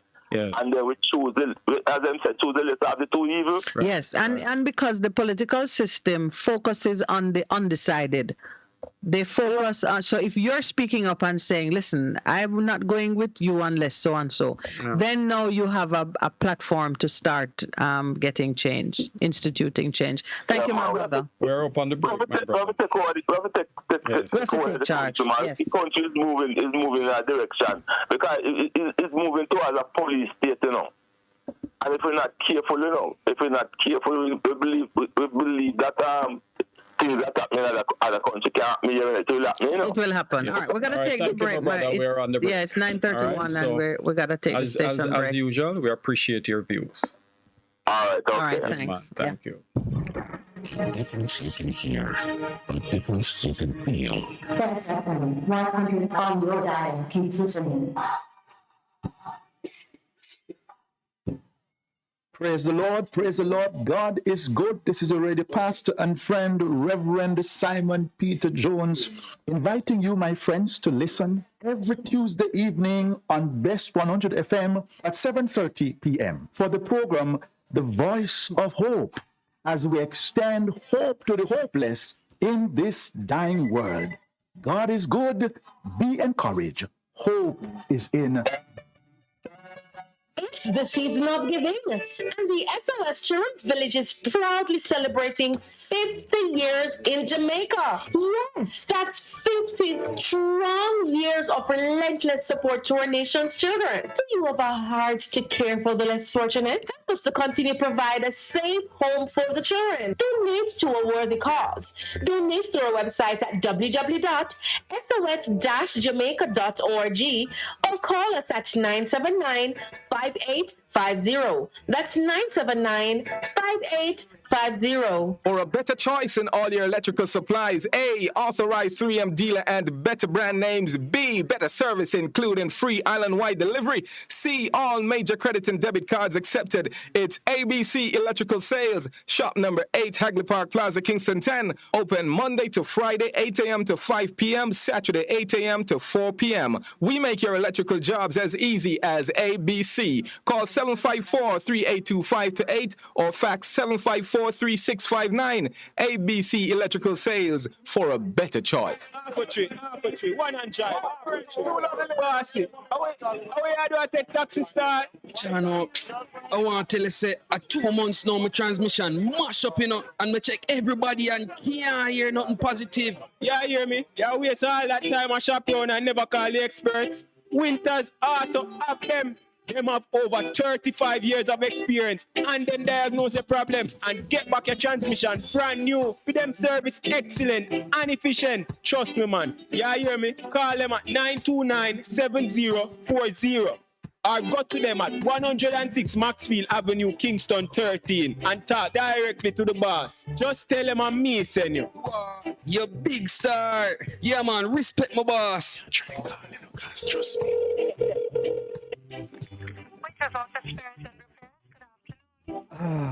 What a relief. Hey, what's up? It's your girl, Lady Lee, the Queen of the South, and I'm inviting you all to trailblaze with me on the best of the best radio station, the Best 100 FM, Mondays through Thursdays, 2 to 5 p.m. You can't afford to miss it on your airwaves. Yes, trailblaze with Lady Lee right here, Mondays to Thursdays, 2 to 5 p.m. on the best of the best, Best 100 FM. Best 100 FM is the authentic voice of Jamaica, promoting your prosperity with better vibes and better music. Let us promote your goods and services for you. Advertise with us. For more information, call our office at 876-276-8935. That's 276-8935. The Morning Connection is not your usual talk show. We aim to stimulate discussion and chart new paths to self-empowerment. So please join us, Minette and Percy, on The Morning Connection, Mondays to Thursdays, 6 a.m. to 10 a.m. on Best 100 FM. It's good. It's better, but nothing beats. Welcome back. Good morning, caller. Go ahead, please. Good morning, Mr. Lawrence and Miss Lawrence. Good morning. What's up? Everything good? We think so, because in our work, we speak prophetically. If it is not well right now, No matter how bad it is, it could always be worse. it will shortly be better. True. All right. This morning, my little talk about the thing now is that as a leader, you're supposed to have something where the people them can follow beside they stand up for. When we look on the leader right now, I don't see nothing where we can say then we can say yes. We can feel good to do this. This is something when put to the people where it makes sense and can work. All right. None of that. Yes. You understand? Nothing none of that. So as a leader, you have to go down something where people them can say, boy, yeah. So even like a simple thing like this then, but of that thing where them have going on, like them say, when dunceness. People really dunceness, right? People feel good to say them done. It get normalized now. Oh yes, you yes. Yeah. So as a prime minister, some simple thing like even by the way that you could just them put out the ad when you say boy every minute you hear that they promote to say boy you must not be done and done is not a good thing because this is where you have to end up and people are going to push you around and not even a little ads you say boy if you say you fight something then we know that corruption is a country we know what it starts from. The thing goes down to nothing like that. But we're not going to sit down and complain, Yeah, there's a saying, that if you don't mash hands, you can't sing gut. The other day, I was watching the television, and I remember when this whole thing come up where the leader of the opposition came up with some alternative to the SOE.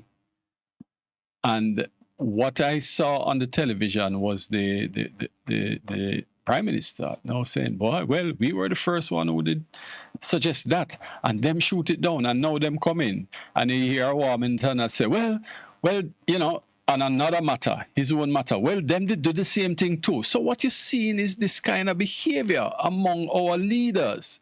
Nobody moving past the thing and doing what is right and just ignoring that kind of chatter. Instead, you have to come on and rebut something that somebody else said, tit for tat. You see, these are the kind of leaders we have, and then we wonder why we are in this problem. Nobody now rise past that level and do what is right by the people. Yes, Minette, go ahead. No, that's why I think the caller was saying that our leaders are not displaying or putting forward anything for us to follow, that we could say, all right, we're with this one because we see that they're heading to a place that is desirable to us. The squabbling that's going on is unacceptable. We've been saying here, and I hope that people are listening, when your leaders are busy doing something that is not advancing growth and progress, we, the people, still have a responsibility to each other and to ourselves. And I am not ever going to speak disrespectfully or condemn the leaders in a way that makes the next move forward impossible. I don't believe they need to die or be removed in some unspeakable way that leave the country in chaos. We're a democracy, so we make change through fair and free elections. But for you to make a change, you have to know what's wrong with what you have now and what you're looking for, so you can set the pitch just right. So people have to be informed and educated. As you were saying, there's no pride in people saying then don'ts. We have to push now for better information and knowledge and critical thinking to become the order of the day. So whoever is listening to us, and when you call, let's just focus our commentary and what we're doing. So we're imparting useful information, and we are encouraging persons to think through the decisions they're making, the choices of political representation, and so on. Anytime you catch a leader, whether it's a community leader, an area leader, a party leader, anytime you have one of them within your control, your grasp, or your speak to them about the things that are uppermost in your mind. Don't let anybody think that we're in it because we want a couple of $100 or we just want an opportunity for something. Just keep talking to them and let them see that we are worth way more than the one vote. Mm-hmm. Yeah, but what I'm doing, they're not allowed to talk to them. Most time people get to talk to them on like social media, or like I'm not allowed to talk to them. Because when they come in the community, them don't have the man them who are bodyguard them already. The same man them in the community. Lord of mercy. Yes. So you, as a man, have a little say if you got to MP, boy, you know, say, not a little plan, I can't do this. Okay, we go, the man, they run him, come over, you better get a box, you better get a shot. So usually there's order to everything, and they are supposed to have persons who downstream to whom you should have direct access. When I go to my community down in the country, I know the man who is close to the MP, so me not leave him ears. And that's what you need to change the narrative from talking about wanting a benefit that you only get because you're a member of the party. Speak what you know is important to all of the community. Start to just elevate the conversation from spoils. Yeah, one more thing, the crime situation is the main thing right now. We don't address crime. The people that do crime, not really business with the government and way much, because the crime become a business in Jamaica now. So from you start the crime, people just give you money and take care of you and hide you and everything. So it's a business. So most of the time, we see them put the crime. It's not to the money who do crime. One of the problems. It really only inconveniences the law-abiding citizen who is humbugged in doing their business. As the Minister of National Security himself said, once you announce an SOE, the people go into a hole. When they're in that hole, you can, you must know where the hole is since you have set it so. The strategy you use should be to smoke them out and to even catch them in the act. But so you're right, we're not really addressing crime. We're doing something else. But many have been saying, "Where's the crime plan?" So I wanna leave you with this, my brother. The truth is, the crime that we are seeing is a symptom. And the problem we're having is that we're fighting the symptom. We're not dealing with the cause. That is a fact. And the sooner we see this and start to deal with the cause, is the quicker we will get out of the problems that we're in. Yeah, true. Yeah. I remember that, the security minister, I feel him consistency of the most crime. So you can win in your consistency and you know the Yes, that's a very practical point you've made. Yeah, man. All right, thank you very much, my brother. Thank you, my brother. All right. Good morning and welcome to the Morning Connection. Good morning, Mr. and Mrs. Lawrence. Good morning. Good morning. Good. My brother. I think you and many thousands of our people are right outraged by the action of the court. Yeah. The award. The award. But it's something even more significant, more deeply to our people. That all the mothers and fathers, young and old, who are black, living in the inner cities, know that your children does not value nothing in this country. Nothing whatsoever. So all of this, like this morning, I saw many young ladies, young mothers mostly, carrying their children to school. And, but they happily, and you say, boy, to not, all of this is to not, under this system, for black people. Let us be specific. For black, yes. Yes. And the second thing it tells me, and you should be telling, and I should stop and say good morning to the listeners. Good morning, but forgive my bad manners. Yes, one thing which another thing it tells us too is that the state of emergency is not working. It is not a tool of solving crime. It's a tool of oppressing the poor. Yes. Okay. Let us look at a simple fact. The first 5 years before up to 2016, the crime rate stood at 41 persons per 100,000. Murder rate. Mm-hmm. Between 2016 and now, the murder rate has gone to 47 persons per 100,000 citizens. So in 7 state of emergencies, and God have not put one single iota dent to crime and murder. I want to just make one little correction. Is that the problem, is not the state of emergency. It is what it is being used for. It is being misapplied because it was developed for a purpose. Yeah, and you see, we need to make the distinction because here it is, we insist on using something that was never designed for this purpose in order to solve a problem that we are having. And that's where the issue is, We are saying, look, you need to just don't be lazy. Get out there, get a proper crime plan in place, mobilize the forces, right, and get out there. And when I say the forces, I don't mean the police force or the army. We're talking about the people within the community, the churches, all of these organizations. Get people together and let us start to take back our communities, and then we'll see the change. I agree with you, 100. Look at the reality of our situation. How many people in Jamaica citizens? It's about 3 billion, somewhere. Yes. 300 persons. 300. We have thousands of policemen. Thousands. And 300 men. 300. Yes. Over time, they have identified 300. Yes. And we are paying the commissioner $17 million to be incompetent and totally useless.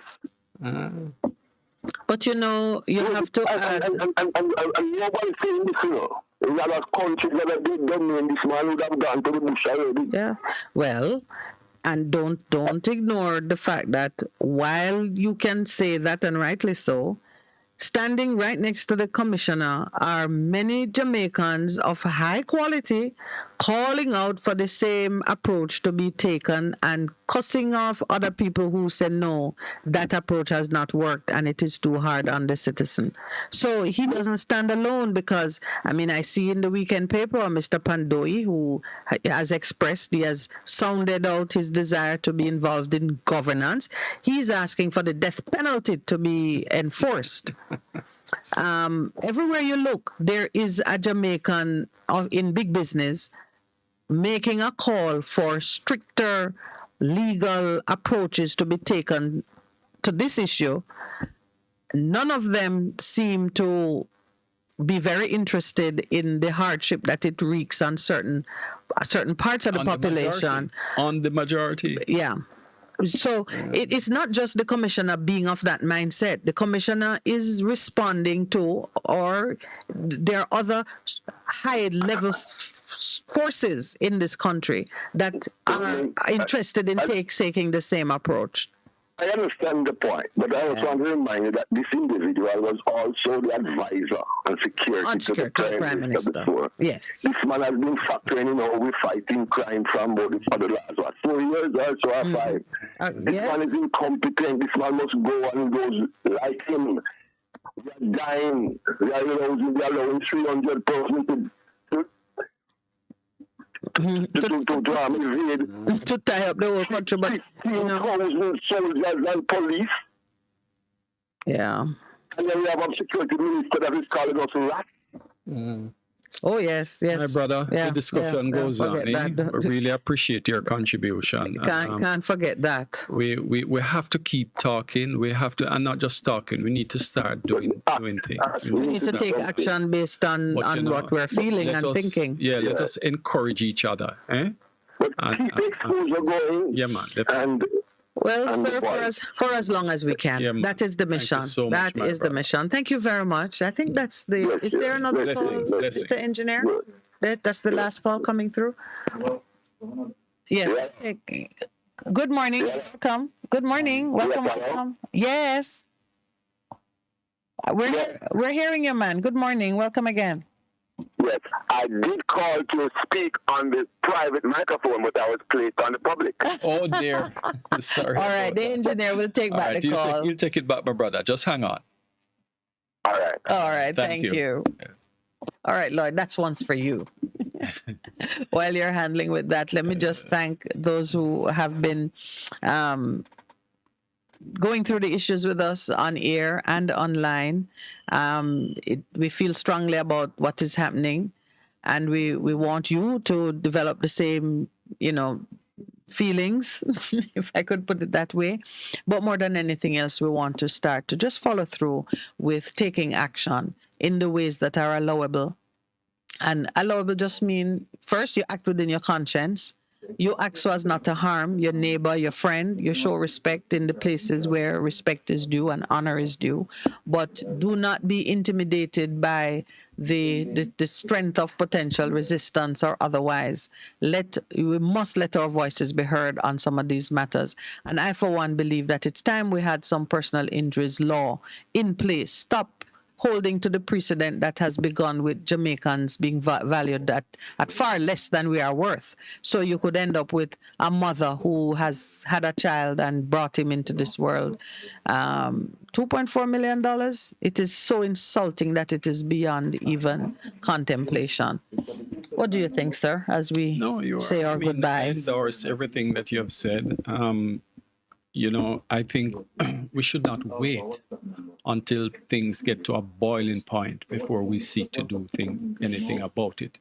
I think we need to address things from very early, so that we don't get to a point now where we react in ways that we will regret. So it is for us to be responsible in terms of how we take action. There's nothing to be gained by just going out there and tearing down and cussing and doing all of those things. We need to be measured in terms of how we deal with things. We expect our leaders to respond to the things that we are saying instead of being offended by it, because that is the kind of posture that they have exhibited over the years, and they continue to do it. Instead, you must allow persons to criticize and take whatever you can from it and make the change that is necessary. Let us get out of the tit for tat business. We're leaders. We ought to be responsible. Yeah. Or even taking it personally. I just remember when we were in Parliament the other day, it seemed like our comments were perceived as a personal attack. And so it made the conversation, the exchange of ideas difficult to pursue. Maybe in the coming days. Experience, they start to advertise now for people to take interest in what happens in Parliament. Yes, that is true. And the advertisements are beautiful. I take credit for that because I know it came right after we went there and they acknowledge that it was a good thing for us to be there to, give the voice of the people. And that the public deserves to know more and to understand better what's going on in the Houses of Parliament. So yes, I take a little credit for that. I think we can here at the Morning Connection. But I just want to say, as we go into the coming days, I'm not going to put this issue down. I think it's going to be with us going into the holidays because the redemption of man was accomplished through the gift of life. Christ came, we believe he walked this earth, and at the end of his journey, he allowed himself to be crucified so that man could be redeemed. He felt that our life, our future, our potential was worth the sacrifice, the sacrificial death, his own sacrificial death. And if a man would lay down his life for us, then surely we're worth something. So I am going to keep talking about it. And what will come into discussion, brace yourself, Lowell. Tomorrow we're going to talk a little bit about Jamaica's report to the United Nations on this great mission to end racial discrimination. Mm-hmm. Because Jamaica submitted its report.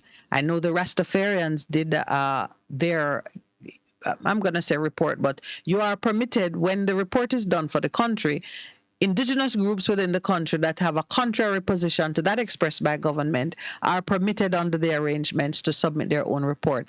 And the Rastafarians did one, the Tainos did one, and the Maroons did one, and I think one other group did a report as well. So we're going to spend some time to talk about that, because outside of Jamaica and the rest of the world, there is the sentiment that human life have value, and that the different strategies that are used to suppress the value of your neighbor's reality and to discriminate against different groups, that must end. And when you bring it to an end, there has to be a revaluation. Yes, definitely. So I'm gonna loop that into the discussion. So Russ Kremlin, I know you hear me and you know what I'm talking about. Prophet Greg, you had visited the program 2 or so weeks ago. We are going to touch on some of those issues because Jamaica proper is in some kind of denial, wanting to give the rest of the world the idea that we're treating each other the way we should and there's righteousness and justice.